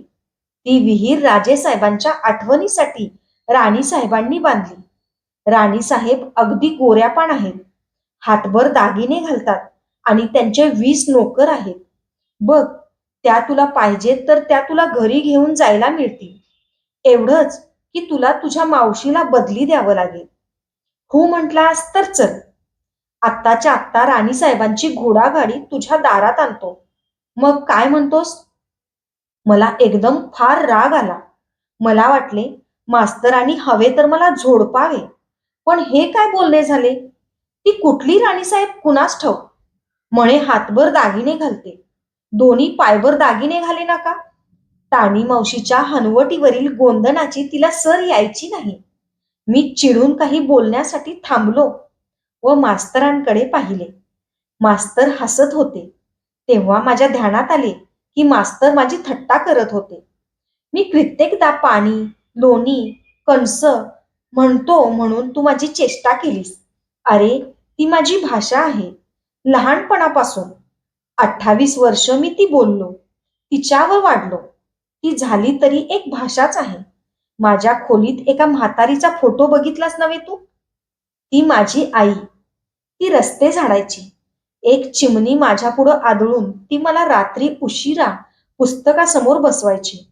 पण तिला आयुष्यभर कृष्ण म्हणायला काही आले नाही. ते तर माझे नाव आहे. पण शेवटपर्यंत मी तिचा किसनाच राहिलो. आता तिला देऊन टाकून दागिने घालणाऱ्या राणीसाहेबांना घेऊन होय रे पोरा. ही भाषा बरोबर की ती बरोबर याचा तू मोठा झाल्यावर विचार कर. आता ते जाऊ दे. पुस्तकात काय लिहिलं आहे तसं बोलायला म्हणायला यायला पाहिजे, हे देखील खरंच आहे. म्हणून पुष्कळदा तसलं बोलणं घालवण्याचा प्रयत्न करतोच मी. करतो की नाही? पण काही वेळा ते साधत नाही. आणि मी तोत्रा आहे. हे काय मी मुद्दामून देवाजवळ मागून आलो होय? आणि हे बघ, मी फार शहाणा आहे असं मी म्हणत नाही. इथल्या इथं माझ्यापेक्षा शहाणी खंडीवर माणसं आहेत. मला येतं तेवढं शिक. तेवढं झालं की दुसऱ्या जास्त शहाण्या माणसाकडे जा. अरे, तू माझ्यापेक्षा जास्त शहाणा झालास तर मला काय वाईट वाटेल होय? हो की मोठा बॅरिस्टर? मग मी तुला पकडून आणून तुलाच अध्यक्ष करतो. मग तूच वाट आमच्या पोरांना बक्षीस. कुठलाही माणूस गावढळ असला तरी त्याच्यात एकतरी गुण असतो. तू आगीनगाडीचं स्टेशन बघितलंस? मी म्हटले, होय, येताना मी आगगाडीनेच आलो, अर्ध्यापर्यंत. हा, तर स्टेशनवर 50 ठिकाणची तिकीटं असतात. तुला जिथं जायचं आहे तेवढं तिकीट घ्यावं माणसानं आणि जावं. आता माझंच बघ. मला सायकलवर बसायला येत नाही, गाणं म्हणता येत नाही, चित्र काढता येत नाही. पण मला दोरीची पिशवी विणता येते. रंगीत कागदाच्या पट्ट्यांची चटई करता येते. मला गुलाबाची कलमं छान करता येतात. तसा मी पायीच खूप भटकलो आहे. अगदी रायगडला जाऊन एक नमस्कार टाकून आलो आहे. तुला यातलं काही आवडलं तर शिकून घे. मी संपल्यावर दुसरीकडे जा. आणखी एक तुलाच म्हणून सांगतो, मी पुष्कळ लिहितो सुद्धा. कागद आपलं म्हणणं फार शांततेनं ऐकून घेतो. मी तोत्रा आहे.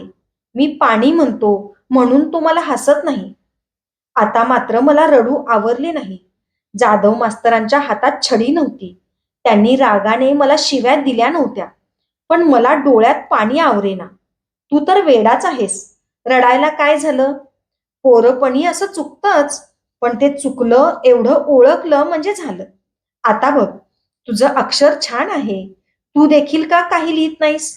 माझे आवडते झाड यावर 20 ओळी लिही. अगर तुला आवडती माणसं असतील. होय, आहेत की. अगदी 5 माणसं आहेत. मी डोळे पुसत म्हणालो. 5?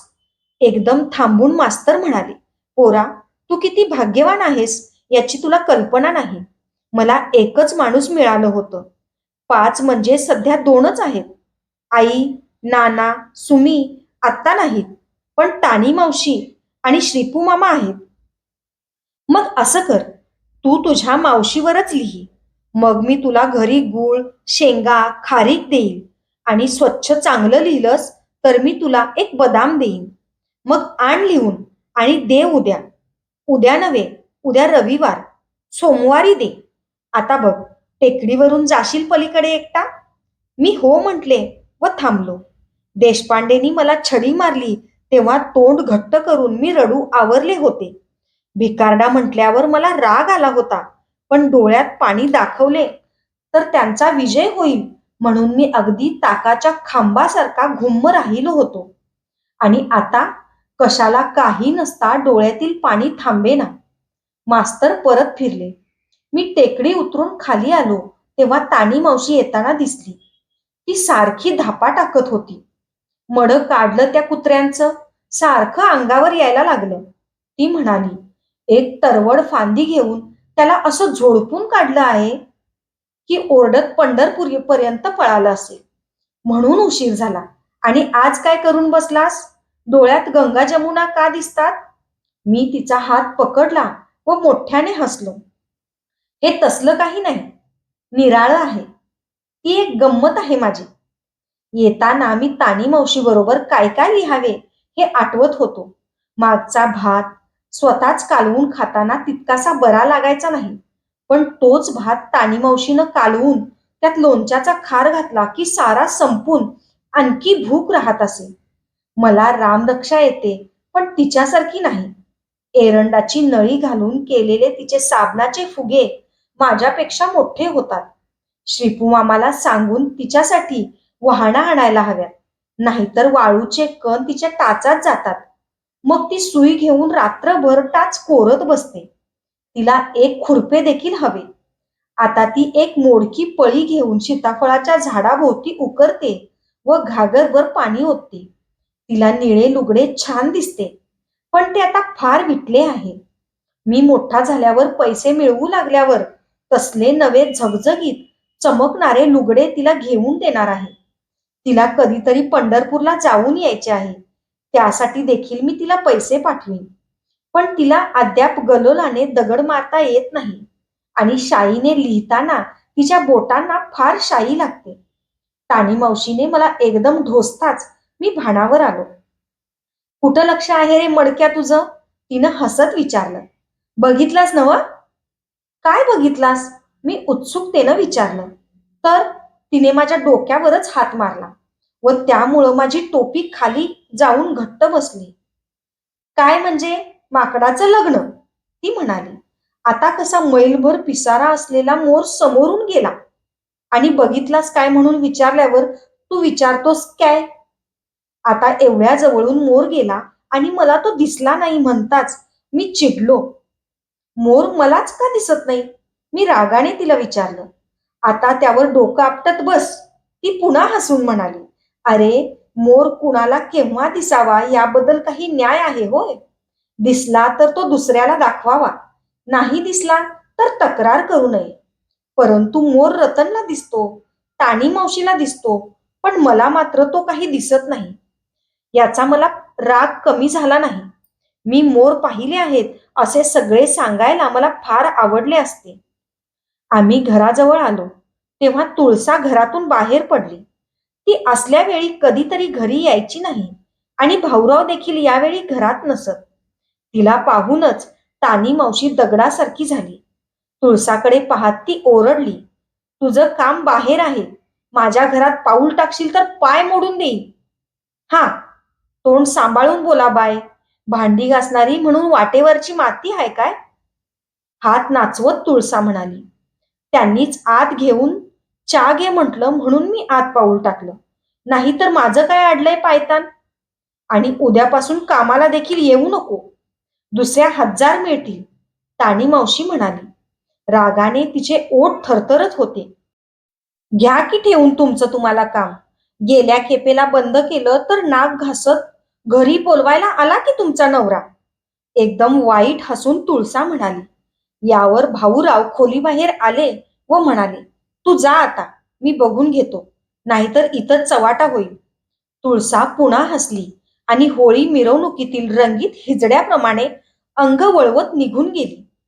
तानी मावशी मला येथेच थांबवून आत गेली व तुळसाने चहा प्यालेली कपबशी उचलून तिने दवाखान्याच्या भिंतीवर दणादण फेकली.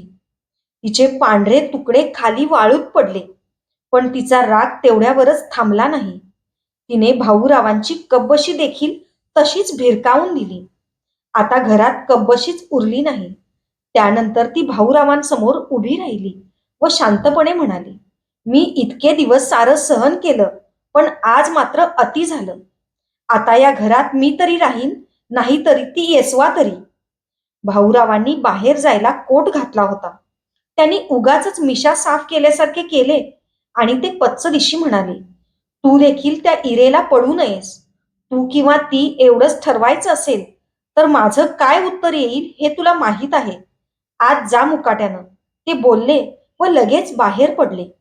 रागानं ताणलेली तानी मावशी एकदम विझल्यासारखी झाली व कमरेवर ठेवलेले तिचे हात खाली पडले.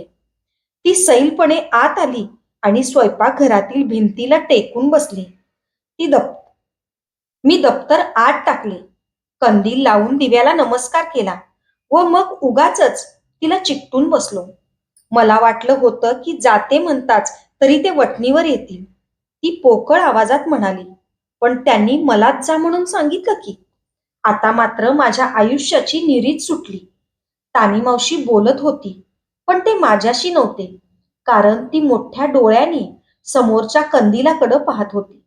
त्या रात्री तिनं स्वयंपाक केला नाही. सकाळचीच भाकरी शिल्लक होती. तिच्यासमोर थोडे ताक देऊन तिने मला जेवण दिले आणि अद्याप उशीर झाला नव्हता तरी मला तसेच रागावून झोपवले. नंतर तिने दिवा बारीक केला, पण ती तशीच बसून होती. मी मध्येच एकदा जागा झालो. तेव्हा देखील दिवा जळत होता आणि तानी मावशी देखील तशीच ताट डोळ्यांनी बसून होती. मी जागा झालो ते तानी मावशीच्या ओरडण्यानं. ती बाहेरच्या खोलीसमोर उभी राहून ओरडत बोलत होती, मी ती कधीच देणार नाही.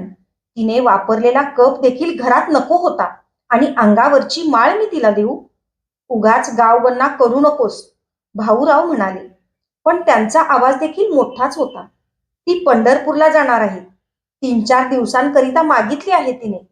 दे तेवढ्यासाठी. माझी माळ घालूनच ये आलीस तर, असं सांगितलं आहे काय सटवीला त्या विठोबानं? तानी मावशी म्हणाली, मग तो पंढरपूरचा विठोबा नसेल, कुठल्या तरी गल्लीतला उंडगा विठोबा असेल. आणि ती माळ काही तुमच्या घरातली नव्हे. तिकडून मला मिळालं म्हणजे हातात फक्त पोळपाट व केरसुनी. ती माळ मला लग्नात कमळीनं दिली आहे. मी जीव देईन, पण माझी माळ देणार नाही. माझं मडं पाडा आधी, मग घ्या ती. तानी मावशी आत आली. तेव्हा मी जागा झालो हे तिच्या ध्यानात आले.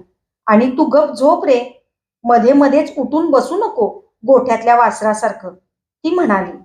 तिने माझे पांघरून उगाचच सारखे केले तेव्हा ती सारखी धापा टाकत होती.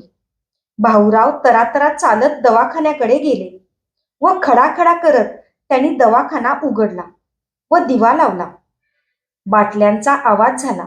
मग थोड्या वेळानं पुन्हा तसाच आवाज करत दवाखाना बंद करून ते परत आले व त्यांनी एक पुडी तानी मावशी पुढे फेकली.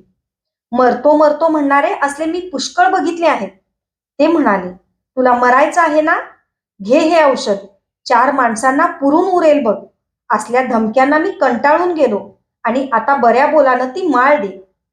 तानी मावशी ताडकन उठली खरी, पण भाऊरावांनी तिला भिंतीकडे ढकलले व तिच्या गळ्यात हात घालून माळ हिसकावून घेतली.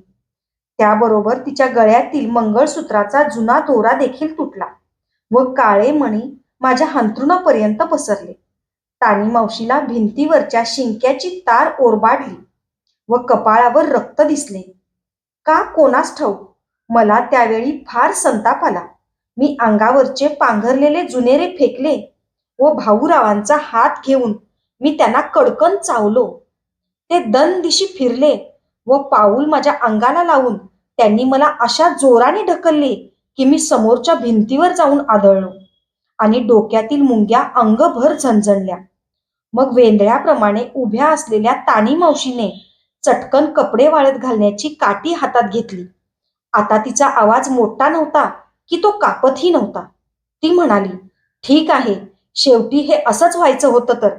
पण त्या पोराला जर पुन्हा हात लावशील तर आईची शपथ घेऊन सांगते की मी तुझ्या अंगाचा शेणकाला करून टाकीन. भाऊराव एकदम मागे सरकले, पण नंतर त्यांनी माळ एकदा हातात उडवली व ते खोलीत निघून गेले. तानी मावशी माझ्याजवळ आली व म्हणाली, तुला कुठं लागलं का? माझे आदळलेले डोके अद्याप झणझणत होते, पण मी म्हणालो, नाही. तिने पुन्हा माझ्यावर पांघरून घातले. मला वाटले, हे सारे घालायचे का तानी मावशीच्या वर्णनात? मग मीच म्हटले, नको, कारण मग भाऊरावांचे नाव घालावे लागेल. आता मला भाऊरावांचे नाव देखील नको होते. बाहुराव हलकट होते. मी असा झोपतो न झोपतो, तोच तानी मावशीनं मला हलवून उठवलं व म्हटलं, उठ रे, 4 वाजले बघ. नाथाच्या देवळात घंटा वाजायला लागले आहेत. अगं, पण आज रविवार आहे, शाळा नाही, काही नाही. मी डोळे चोळत म्हणालो. पण तिने मला हाताला धरून चक्क उठवून बसवले. स्वयंपाकघर चांगले उबदार होते, कारण तिने मोठा जाळ लावला होता व त्यावर मोठे पातेले ठेवले होते. जा, बाहेर जाऊन ये, मग आंघोळ कर. आज मी तुला न्हायला घालणार आहे, ती म्हणाली. आत जेवढे गरम होते तेवढेच बाहेर थंड होते. मी कुडकुडत आत येऊन बसलो. तिने घसाघसा तेल लावून अंगहाडे अगदी सैल करून टाकले. सगळे गरम पाणी तिने माझ्यावर घातले, मात्र अंग कापसाच्या बोंडासारखे झाले. मग आपल्या लाकडी फणीने तिने माझे केस विंचरले व कपाळावर गंधाची टिकली लावली. मी म्हटले, तानी मावशी, आज कसला सण आहे? सारे शांत होते, तरी तिला माझे शब्द ऐकू गेले नाहीत. आतापर्यंत उजाडले होते. तेव्हा तिने दिवा काढला. तिने आज चहा बरोबर पोहे केले, पण त्यात खोबरे नसल्यानं ते खडबडीत झाले होते. मी म्हटले, तानी मावशी, हे नकोत पोहे मला, दगडासारखे आहेत. घरात बघ, खोबरंच नाही आज, ती कळवळून म्हणाली. आणखी थोडे उजाडले की मी लिहायला सुरू करणार होतो. तोपर्यंत मी कागद शिसपेन काढून ठेवली. तिला टोक काढायचे होते. दप्तरात कुठंतरी ब्लेड होते, पण मी नखानेच टवके काढून ती नीट केली. रात्री झोपेत तानी मावशीविषयी मला आणखी खूप आठवले होते. तिने तळलेले सांडगे कुरकुरीत जाईच्या फुलासारखे स्वच्छ पांढरे होतात. काकणे घालून घेतल्यावर ती कासाराला नमस्कार करते. रात्री झोपताना ती हळूच आस्तिक नास्तिक काळ भैरव म्हणते आणि संध्याकाळ झाल्यावर मीठ तेल विकत आणत नाही. पण तोच तानी मावशीनं मला हाक मारली. मी म्हटले, आज अभ्यास फार आहे, शिवाय मी एक गंमत लिहिणार आहे. पण त्यावर आज ती हसली नाही. उलट ती म्हणाली, अभ्यास राहू दे, जरा इकडे ये. तिने एका लहान गाठोड्यातून चांदीची वाटी व सोन्याचे 4-5 लाख मणी काढले. वाटी मला देत ती म्हणाली, ही वाटी बघून घे. ती पुन्हा तुला बघायला मिळायची नाही. काय लिहिलं आहे तिच्यावर? मी ती बारीक अक्षरे वाचून पाहिली. तिच्यावर लिहिले होते, तानीस भेट, कमळी. तुझ्या बारशाला आले होते त्या दिवशी कमळीने मला ती भेट दिली होती, ती म्हणाली. तिने मणी व वाटी एक फडक्यात घातली. मी आता बाहेर जाऊन येते, तोपर्यंत तू कुठे जाऊ नकोस. ती बाहेर पडल्यावर मी लिहायला बसलो. तेव्हा मला एक ताव पुरला नाही. मला वाटले, मास्तर काय म्हणतील, 20 ओळी लिही म्हणताच 2 ताव भरायला आले की. पण मी तसाच लिहित गेलो. तोपर्यंत शिसपेन मोडली. आता मात्र ब्लेडनं तासल्याखेरीज टोक येणार नव्हते. मी दप्तर शोधले, तर आत पुस्तकेच नाहीत. मला फार नवल वाटले. मग मी उठून बॅग बघितली, तर श्रीपू मामाने भरली होती तशीच तानी मावशीने माझी पुस्तके, कपडे, पाटी आत ठेवून बॅग भरली होती. तळाशी रंगीत भोवरा तसाच होता, कारण तो बाहेर काढायचा मला प्रसंगच आला नाही. शाळा एकदाची संपली की माझ्याशी बोलत तानी मावशीने मला भोवऱ्याचा विसर पाडला होता. तानी मावशी फार उशिरा घरी आली. आल्याबरोबर मी तिला विचारले, "हे काय, माझं सामान का भरलंस?" "कारण तू आज दुपारी 2 वाजता परत गावाला जाणार आहेस." "म्हणजे श्रीपू मामाचं काय पत्र आलं होय?" "पत्र-बित्र काही नाही. आता सुट्टीही फार दूर नाही आणि घरी गेल्यावर श्रीपू तुला समजावून सांगेल सगळं." ती म्हणाली.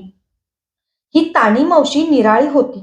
तिचा चेहरा आता विस्कटल्यासारखा होता व ती माझ्याकडं न बघता बोलत होती. "अगं, पण मला अजून स्टेशन वगैरे काही माहीत नाही," मी म्हटले. ती माझ्याजवळ आली व बसली. आता माळ तर गळ्यात नव्हतीच, पण तुटलेले मंगळसूत्र देखील तिला पुन्हा ओवले नव्हते. त्यामुळं तिचा गळा फार उघडा दिसत होता. "हे बघ, तू आता मोठा व्हायला शिकलं पाहिजेस. मी तुला किती दिवस पुरणार? इकडे तिकडे विचार, शिक. सगळं आपोआप येत जातं मग. नंतर तर तुला सगळं एकट्यानंच सांभाळावं लागेल. त्यावेळी आपणाला माहीत नाही, म्हणून तू गप्प राहणार की काय? आज मी इब्राहिमला तुला गाडीत बसवून द्यायला सांगते. तो माझ्या थोड्या ओळखीचा आहे." तिने माझ्या डोक्यावरून हात फिरवला आणि ती उठली. तिने घाईघाईने भात शिजवला व त्यावर आज मुद्दाम मेथकूट टाकले. आज तिला काय लहर आली होती कुणास ठाऊक. पण मी एवढा मोठा, पण आज तिने मला घास घातले. ती मगाशी म्हणाली होती, "तू आता मोठा व्हायला शिकलं पाहिजे म्हणून." आता तीच मला लहान करून घास भरवत होती. शाळेतल्या पोरांनी पाहिले असते तर फजितीच उडाली असती. पण मी म्हटले, "इथे कोण आले बघायला?" आणि असली लहर तानी मावशीला पुन्हा कधी येणार कुणास ठाऊक. ती स्वतः जेवली नाही की तिने काही खाल्ले नाही. तिने पदरानेच माझी टोपी पुसली व बॅग उचलून ती म्हणाली, "चल." मला एकदम मी लिहिलेल्या कागदाची आठवण झाली. मी म्हणालो, "अगं, पळत जाऊन मी हे ताव तेवढे जाधव मास्तरांना देऊन येऊ का?" त्यावर तिने मान हलवली. "आता वेळ नाही रे. मोटर तिकडच्याच रस्त्याने जाते. तेथे मोटार थांबवायला सांगून बघू इब्राहिमला." मी ते ताव चांगले घडी करून सदऱ्याच्याच खिशात ठेवले. तोच तानी मावशी पुन्हा म्हणाली, "चल, आटप लवकर." मी तिला तेथेच वाकून नमस्कार केला व आम्ही बाहेर पडलो. या हातातून त्या हातात करीत तानी मावशीने मोटर स्टँडपर्यंत बॅग आणली. तेथे अद्याप मोटार आली नव्हती. रंगीत पाण्याने भरलेल्या सोडा वॉटर बाटल्या टांगलेल्या एका हॉटेलात माणसं ये जा करीत होती व दुसऱ्या बाजूला निंबोण्यानी पिवळ्या झालेल्या जमिनीवर निंबाखाली 4-5 बाया पुरुष अंग आखडून वाट पाहत बसले होते. तानी मावशीने बॅग खाली ठेवली व ती मला चिकटून बसली. मग एकदम जोराने तिनं मला कुरवाळले व पदराने डोळे पुसून घेतले. तिचे डोळे लाल ओलसर होते. "हे बघ पोरा, तू आता जाणार. चांगलं मन लावून शिक आणि मोठा हो. हा, मध्येच बोलू नकोस. तू शहाणा आहेस. तू शिकणार आणि मोठा देखील होणारच हे मला माहीत आहे." मागं मला खूप वाटायचं घरात पोरे असावीत. त्यांच्या सतत आई आई म्हणण्याने आपण कौतुकानं हैराण होऊन जावं. पण एक झालं ते 2 महिन्यातच नाहीसं झालं. मग तुझ्यासारखा पोरगा कमळीनं पाठवला आणि तू देखील आता परत चाललास. शेवटी आपला शेर असतो तेवढंच आपल्याला मिळतं हेच खरं. काही करायला झालं नाही. तू इतक्या वर्षांनी येऊन चाललास, पण तुला एक नवा सदरा शिवून देण्याची माझी ताकद राहिली नाही. तानी मावशीने एकदम पदरा घालून माझ्या दप्तराची पिशवी काढली व बॅग उघडून तिच्यात घातली. "तू जाताना काही गोडधोड विकत तरी घ्यावं म्हणून बघितलं, तर आजच धनाजीचं दुकान बंद. तो कसल्या तरी जत्रेला जाऊन बसलाय. म्हणून तू तसंच जाऊ नयेस. म्हणून घरातलीच साखर यात ठेवली आहे बघ." श्रीपूला म्हणावं काही करायला त्राणच उरला नाही. तिने मला घट्ट धरताच माझ्या खिशातील कागद चुरगाळले. तोच मोटर आली आणि समोरच उभी राहिली. तानी मावशीने तोंडावरून पदर फिरवला व ती इब्राहिमकडे गेली. तो दातात बिडी धरून केस विंचरत उभा होता. हे बघा, या पोराला तेवढं बेळगावकडच्या गाडीत बसवून द्या. नवीन आहे. मेहरबानगी होईल. नंतर तो आपल्या स्टेशनवर उतरेल आपणच. त्यावर इब्राहिमने बिडी हातात धरली व मान हलवली. अगं, त्याला शाळेजवळ मोटार थांबवायला सांग की हातासरशी. मी तिला डिवचून म्हटले, पण ते तिला समजलेच नाही. तिने बॅग आत ठेवली व मला आत ढकलले. मग तिने चोळीतून एक नोट काढून तिकीट काढले व मला दिले. सांभाळून ठेव. इब्राहिमकडे आगगाडीचे पैसे दिले आहेत आणि हे घे 2 आणे. तुला वाटेत फारच भूक लागली तर काहीतरी विकत घे. पण दुसऱ्यांनी दिलेलं काही खाऊ नको. वाटेत गाडीमधून उतरू नको. तानी मावशी म्हणाली. तिने 2 आण्यांचं एक नाणं माझ्या सदऱ्याच्या खिशात टाकलं व पुन्हा एकदा माझ्या तोंडावरून हात फिरवला. मग मात्र ती अगदी सैल होऊन खाली वाळू जळत असता तशीच उभी राहिली. त्यावेळी मला तिचा चेहरा अगदी रिकामा, आपण घर सोडून जाताना जुने घर दिसते त्याप्रमाणे टाकलेला दिसत होता. मला वाटले तिने आता भाऊरावांजवळ राहू नये. तो हलकट आहे. तिने माझ्याबरोबर सरळ शिपू मामाकडेच यावे. ती तशीच काही न बोलता ओलसर डोळ्यांनी माझ्याकडे पाहत राहिली. मग मोटार सुरू झाली. मी हात हलवून येतो म्हटलं तेव्हा ती तशीच उन्हात गुडघे उंचावून खाली बसली व डोके खाली घालून रडू लागली. मग मोटार निघाली. लहान अरुंद रस्त्यावरून मोटार निघाली. वाटेत चिरचिरट डुकरे बाजूला होत. झिपऱ्या सोडलेल्या एका पोरीने मध्येच भाकरीचे गाठोडे आणून इब्राहिमला दिले. मोटार गावाबाहेरून शाळेच्या मागच्या बाजूला वळली. दूर अंतरावर शाळेजवळच मास्तर धुतलेले धोतर झटकत वाळत घालत होते. मी ओरडलो, मास्तर, मास्तर. मी इब्राहिमला देखील म्हटले, अहो जरा येथे मोटर थांबवा. पण त्याला ते ऐकायला गेलेच नसावे. मी मास्तरांना पुन्हा हाक मारली व खिशातून कागद धरून खिडकी बाहेर धरले. एवढ्या अंतरावर त्यांना हाक पोहोचली की नाही कुणास ठाऊक, पण ते मोटारीकडे पाहत थांबले. मी ताव तसेच खिडकी बाहेर टाकले. ते उडत शाळेच्या आवारात कडेला तरी जाऊन पडले. मात्र ते खात्रीने उचलून वाचतील. मग कधीतरी मुद्दाम टेकडी उतरून तानी मावशीकडे जातील व सगळे सांगतील. मग तानी मावशी म्हणेल, वा, बराच लब्बाड होता की पोरगा. पण ती आनंदानं हसेल. तिच्या हनवटीवरील हिरवा गोंदलेला ठिपका अंगठीतल्या हिरव्या खड्याप्रमाणे चमकेल. मग मी हे सारे पाहायला येथे नसलो म्हणून काय झाले? ती खात्रीने हसेल आणि त्यावेळी आत्ताच आपण झाडावरची उबदार कैरी झाल्याप्रमाणे मोहरातल्या लहान गोटीसारखी दिसणारी तिची हनवटीवरील हिरवी खून देखील ताणी मावशी बरोबरच अगदी सुरेख हसेल. तोच कोणीतरी मोर मोर म्हटले व दुसऱ्या बाजूला खिडक्यांकडे माणसांनी गर्दी केली. मी देखील उठलो, पण वाकून पाहत असलेल्या माणसांच्या गर्दीत मला खिडकीपर्यंत देखील पोहोचता आले नाही. पण लगेच ती माणसे पुन्हा आपापल्या जागी येऊन बसली. निदान 8-10 तरी असतील, नाही, कोणीतरी म्हटले. पण एक रुमालवाला मागे वळत म्हणाला, 8-10? काय वेडे की काय तुम्ही? अहो, 25च्या खाली एक कमी असले तर उजवा कान कापून देईन. डावा कान काय, कानफटे देखील कापून देईन. आमचंच शिवार नवं होय ते. दररोज बघतो की आम्ही तो कळप. 25 मोर आपला डोळे असलेला हिरवट पिवळा पिसारा आणि निळी निळी मान मिरवत समोरून झगदिशी आले होते आणि झगदिशी निघूनही गेले होते. पण मला मात्र ते पाहायला मिळाले नाहीत.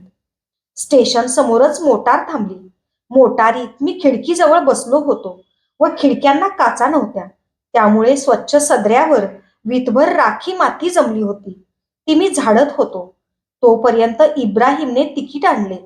त्याने माझ्याच डोक्यावर बॅग दिली व मला बकोटीला धरत आत नेले व ढकलतच त्याने मला समोरच्या गच्च भरलेल्या डब्यात कोंबले. तेथे बसायला तर जागा नव्हतीच. मग मी बॅगेवरच एका कोपऱ्यात चेंगरून घेत बसलो. ए, तुझ्याजवळ पैसे आहेत? खिडकीतून इब्राहिमने विचारले. मला आणखी पैसे कशाला पाहिजे होते?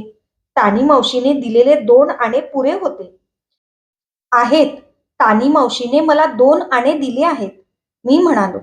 आण ते इकडे. मी काय कोरड्या गळ्याने जाऊ की काय? तो म्हणाला.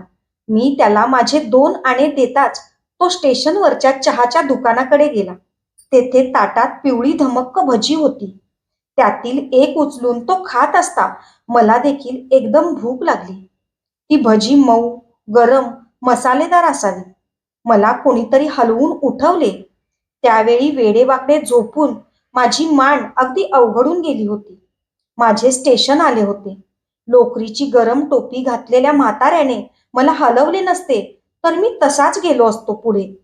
त्यानेच विचारले होते म्हणून मी त्याला कोठे जाणार हे सांगितले होते. हे बरेच झाले होते. मी बॅग उचलली व ती सरळ डोक्यावर घेऊन निघालो. आता रात्र बरीच झाली होती व रस्त्यावर कुणी नव्हते. पण हा रस्ता पायाखालचा होता. गाव माझेच होते. मी श्रीपू मामाकडे आलो. त्यावेळी मला घाम आला होता आणि डोक्यावरची बॅग जड दगडाची झाली होती. मी बॅग उतरून श्रीपू मामा म्हणून हाक मारली. पण एक नाही, 2 नाही. पण नंतर बघतो तो काय, दाराला कुलूप. आता एवढ्या रात्री जायचं कुठं? माझे पाय तर कापसाचे होऊन बसले होते. मी कट्ट्यावर बॅग ठेवली आणि आराम झोपलो. आता निदान पाय तरी अवघडत नव्हते की कोणी पेंगत पेंगत येऊन आपल्यावर आदळणार नव्हते. श्रीपू मामा सकाळी फार उशिरा आला. मला पाहताच तो तोंड उघडे टाकून बघतच राहिला. कुलूप काढताना तो म्हणाला, तू बावळटच आहेस. आजूबाजूला जरा चौकशी करायची. मी कोपऱ्यावरल्या किल्लेदारांच्या दुकानात होतो. आज त्यांचं दुकान बंद असतं म्हणून आत आम्ही पत्ते खेळत होतो. त्याने मला समोर बसवले आणि विचारले, का आलास तू? पत्र नाही, काही नाही. ताणी अशी धाडायची नाही कारण असल्याखेरीज. खरे म्हणजे मला आता फार भूक लागली होती. तानी मावशी मला यावेळी काही ना काही खायला देत असे. मी भूक लागली म्हणताच त्याने एका पातेल्यात असलेला थंडगार भात काढला व त्यावर चमचाभर दूध टाकले. पण मला तो कोरडा घट्ट भात गिळेना. मी तुला नंतर रोट भाजी आणून देतो, पण आधी सगळं सांग, तो म्हणाला. मी त्याला सगळे सांगून टाकले. तुळसाविषयी, तानी मावशीविषयी, माळ घेतली त्याविषयी, भाऊरावांनी तिच्यापुढं टाकलेल्या पुडेविषयी, मोराविषयी. तो ताडकन उठला व वेड्याप्रमाणे इकडे तिकडे हिंडू लागला. त्याने खिशातून पुष्कळशी चिल्लर काढली व माझ्या हातात घातली. तो घाईघाईने म्हणाला, तूच जाऊन रोट भाजी आणून खा. मला बाहेर जायचं आहे. तू जर झोपणार असशील तर आतून कडी लावू नको. तो तसाच गेला. कोठे कशासाठी देव जाणे. मी दार नुसते ओढून घेतले. भटाच्या हॉटेलमधून 2 पैशांची भजी व एक मोठा रोट आणला. तेवढा संपल्यावर कुठं पोट शांत झाले. मग मी जाजम पसरले. श्रीपू मामाची टेकायची उशी घेतली आणि आखडून गेलेलं अंग पसरून दिलं. मी जागा झालो त्यावेळी श्रीपू मामाने दिवा लावला व तो मशिनीजवळ भिंतीलाच टेकून बसला होता. त्याची उशी मी घेतली होती. आणखी काही तिनं सांगितलं नाही. जणू तो इतका वेळ बाहेर न जाता इथेच असल्याप्रमाणे विचारले. काही सुद्धा नाही. मी केव्हा परतायचे हे देखील सांगितले नाही. येताना पुरावर साखर मात्र तिने दिली. आता बक्कळ महिनाभर चहा पाहायला नको, मी सांगितले. श्रीपू मामा स्वतःशीच गुम्म बसला होता. थोड्या वेळाने तो म्हणाला, 45 वर्ष मी गुरासारखा राबलो आणि तेवढ्यात काय केलं तर निव्वळ पोटाचा खळगा भरत आलो बघ.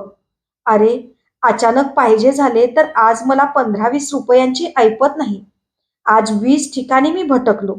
दातांच्या कण्या केल्या तेव्हा कुठे 17 रुपये जमले. एकानं तर मोठ्या जिकिरीनं 8 आणे दिले. हे मशीन माझ्या पोटाची गिरणी. पण त्याचं कर्ज 10 वर्षात फिटेना. मग कमळी ताणीला हात उचलून द्यायचं तर दूरच. हे बघ, मी उद्या दुपारच्या गाडीनं तानीकडे जातो आणि तिला पुढे घालून घेऊनच येतो. त्या आधी गाडीच नाही. तू या डब्यात पैसे आहेत ते घेऊन सकाळी आऊबाईकडे जेवायला जात जा. रात्री रोटभाजी घे आणि दार उघडं टाकून भटकू नकोस उंडग्याप्रमाणे. शिवाय मला झोप आवरेना व तो काय सांगतो हे कानावर पडत असतानाच मी पेंगू लागलो. 2 वाजण्यापूर्वीच गाडी नव्हती. पण 11 वाजल्यापासून श्रीपू मामा सारखा एरझाऱ्या घालत होता. सारखा समोरच्या घरातील घड्याळाकडे पाहत होता. मग 1 वाजताच तो बाहेर पडला व झपाझपा चालू लागला. तो कोपरा वळून गेला असेल नसेल, तोच पोस्टमन आला आणि त्याने एक पाकीट खोलीत टाकले. मी टोपी घालून धावत गेलो. श्रीपू मामा तोपर्यंत विना पाणीच्या देवळापर्यंत गेला होता. मी धापा टाकत पत्र त्याला दिले. पत्र म्हणताच तो घाबरला आणि मटकन देवळाच्या कट्ट्यावर बसला. त्याने मोठ्या कोरड्या डोळ्यांनी पत्र वाचले व तो ताडताड परत आला. मी आत येताच तो घोगऱ्या आवाजात म्हणाला, "तानी मावशी गेली. झोपली ती उठलीच नाही." त्याने रागाने पाण्याचे भांडे लाथाडले व त्यामुळे खोलीभर पाणी झाले. त्याने चिंध्यांचा ढिगारा उधळला व काही चिंध्या रंगीबेरंगी पिसाप्रमाणे माझ्या अंगावर येऊन पडल्या. मशिनीला तेल घालायचे नळकांडे खिडकीत होते. ते देखील त्यानं खाडकन भिंतीवर आदळताच त्यातील तेल डचमळले आणि भिंतीवर तेलाचा डाग पडला. "मूर्ख, बेअक्ली, अक्कलशून्य," तो ओरडत म्हणाला. मी काय मेलो होतो? की माझे हातपाय झिजले होते? हात झिजवायला मला फारशी माणसं नाहीत. हेच उलट माझं फुटकं नशीब. कशाला राहायचं होतं त्या घाणीत? मला एक माणूस काही जड नव्हतं. लाथ मारायची त्या घरावर, त्या माणसावर आणि यायची होतीस तू सरळ या ठिकाणी. मला पहिल्यांदा वाटले श्रीपू मामा मलाच शिव्या देत आहे. पण नंतर माझ्या ध्यानात आले की तो तानी मावशीला कावत आहे. ती गेली आणि ती गेल्यावर तो तिच्यावर असे रागावत आहे याचे मला फार वाईट वाटले. पण तो असा पेटला होता की एक शब्द बोलायचे मला धैर्य नव्हते. त्याने पत्र टराटरा फाडून टाकले व तो पुन्हा खोलीभर फिरू लागला. मी काय सांगतो हे चांगलं ध्यानात ठेव. भिंतीवर अगदी 3 बोटे लावून ठेव चुन्याची. कधीतरी जाऊन त्या राक्षसाला एकदा तरी झोडपून आलो नाही तर माझं नाव श्रीपाद त्र्यंबक जोशी नव्हे. माझे बाप 2. त्यावर तो एकदम माझ्याजवळ आला व हिसक्याने त्याने मला उठवले. "जा तू, बाहेर खेळ जा मारुतीच्या देवळात." तो खोलीच्या मध्ये पाय पसरून उभा राहिला आणि पैलवानाप्रमाणे उडी मारून त्याने शड्डू मारला. तो म्हणाला, "तू घाबरू नकोस. मी आहे की. तू आणि मी मिळून अजूनही त्या भडव्या नशिबाला टांग मारू. जा, तू थोडा वेळ देवळात खेळून ये." त्याने मला जवळ ढकलतच बाहेर घातले व धाडदिशी दार लावून कडी लावून घेतली. मी देवळाकडे निघालो. मला वाटले नरसू, राजाराम तेथे असतील. त्यांच्याशी बोलायला मिळेल. मी तानी मावशी बरोबर हरेश्वरला गेलो नाही, पण तेथे खरेच गेलो होतो असे सांगून मी तळ्यातील कमळे, मोर आणि कैऱ्या यांचे वर्णन करणार होतो. तसे माझ्या ध्यानात आले, आपण येताना टोपी घातली नाही आणि टोपी घातल्याखेरीज देवळात कसे जायचे? मी परत आलो. श्रीपू मामाला पुन्हा दार उघडायला सांगायच्या ऐवजी खिडकीतूनच त्याच्याकडून टोपी घ्यावी म्हणून मी खिडकीपाशी आलो. पण मला श्रीपू मामाला हाक मारायचे मन झाले नाही. कारण चिंध्यांच्या ढिगावर तोंड टाकून श्रीपू मामा लहान मुलाप्रमाणे एकटाच रडत होता. मी देवळात गेलो नाही. बाहेरच एका बाजूला उंबराचा पार होता. त्यातली फरशी दुपारी फार तापत असे, पण संध्याकाळी मात्र ती निवत येऊन नुसती उबदार होत असे. अशा वेळी जाऊन तिच्यावर बसायला फार बरे वाटत असे. शिवाय त्यावेळी वर शांत वारा लागे. मी तेथे जाऊन बसलो त्यावेळी तेथे आणखी कुणी नव्हते. तेथे आणखी कुणी नव्हते हे खरे नव्हे. भोवती सगळीकडे तानी मावशी होती. मला ढकलून ढकलून हसणारी, मास्तरांना चोख रामरक्षा म्हणून दाखवणारी, दमून धापा टाकत शाळेकडे येणारी, कब्बशा कडाकडा फोडणारी, आईची शपथ घेऊन हातातील काठीने हाडे मोडायला शांतपणे उभी असणारी तानी मावशी आणि मोटार सुटल्यावर भर उन्हातच गुडघ्यात मान टाकून एकटीच बसलेली तानी मावशी. आणि आता बरेच राहून गेले. मला हरेश्वरला जायला मिळालेच नाही. पालते पडून मी तिथल्या झऱ्याचे पाणी ओंजळीनं प्यालो नाही. मी तिच्यावर लिहिलेल्या वर्णनाची गंमत तिला कळलीच नाही. निळ्या माना हलवत क्षणात नाहीशा होणाऱ्या डौलदार रानमोकळ्या मोरांचं चित्र तर माझ्या डोळ्यासमोर कधी उमटलंच नाही. झाडावरूनच उबदार गुळगुळीत कैरी काढावी, ती मुठीनेच फोडून तिच्यावर मीठ तिखट, हा लाल तिखट, हिरवं नव्हे, घालून ती कहावी. ते तर अगदीच राहून गेले. आता हे मात्र कधी होणारही नाही.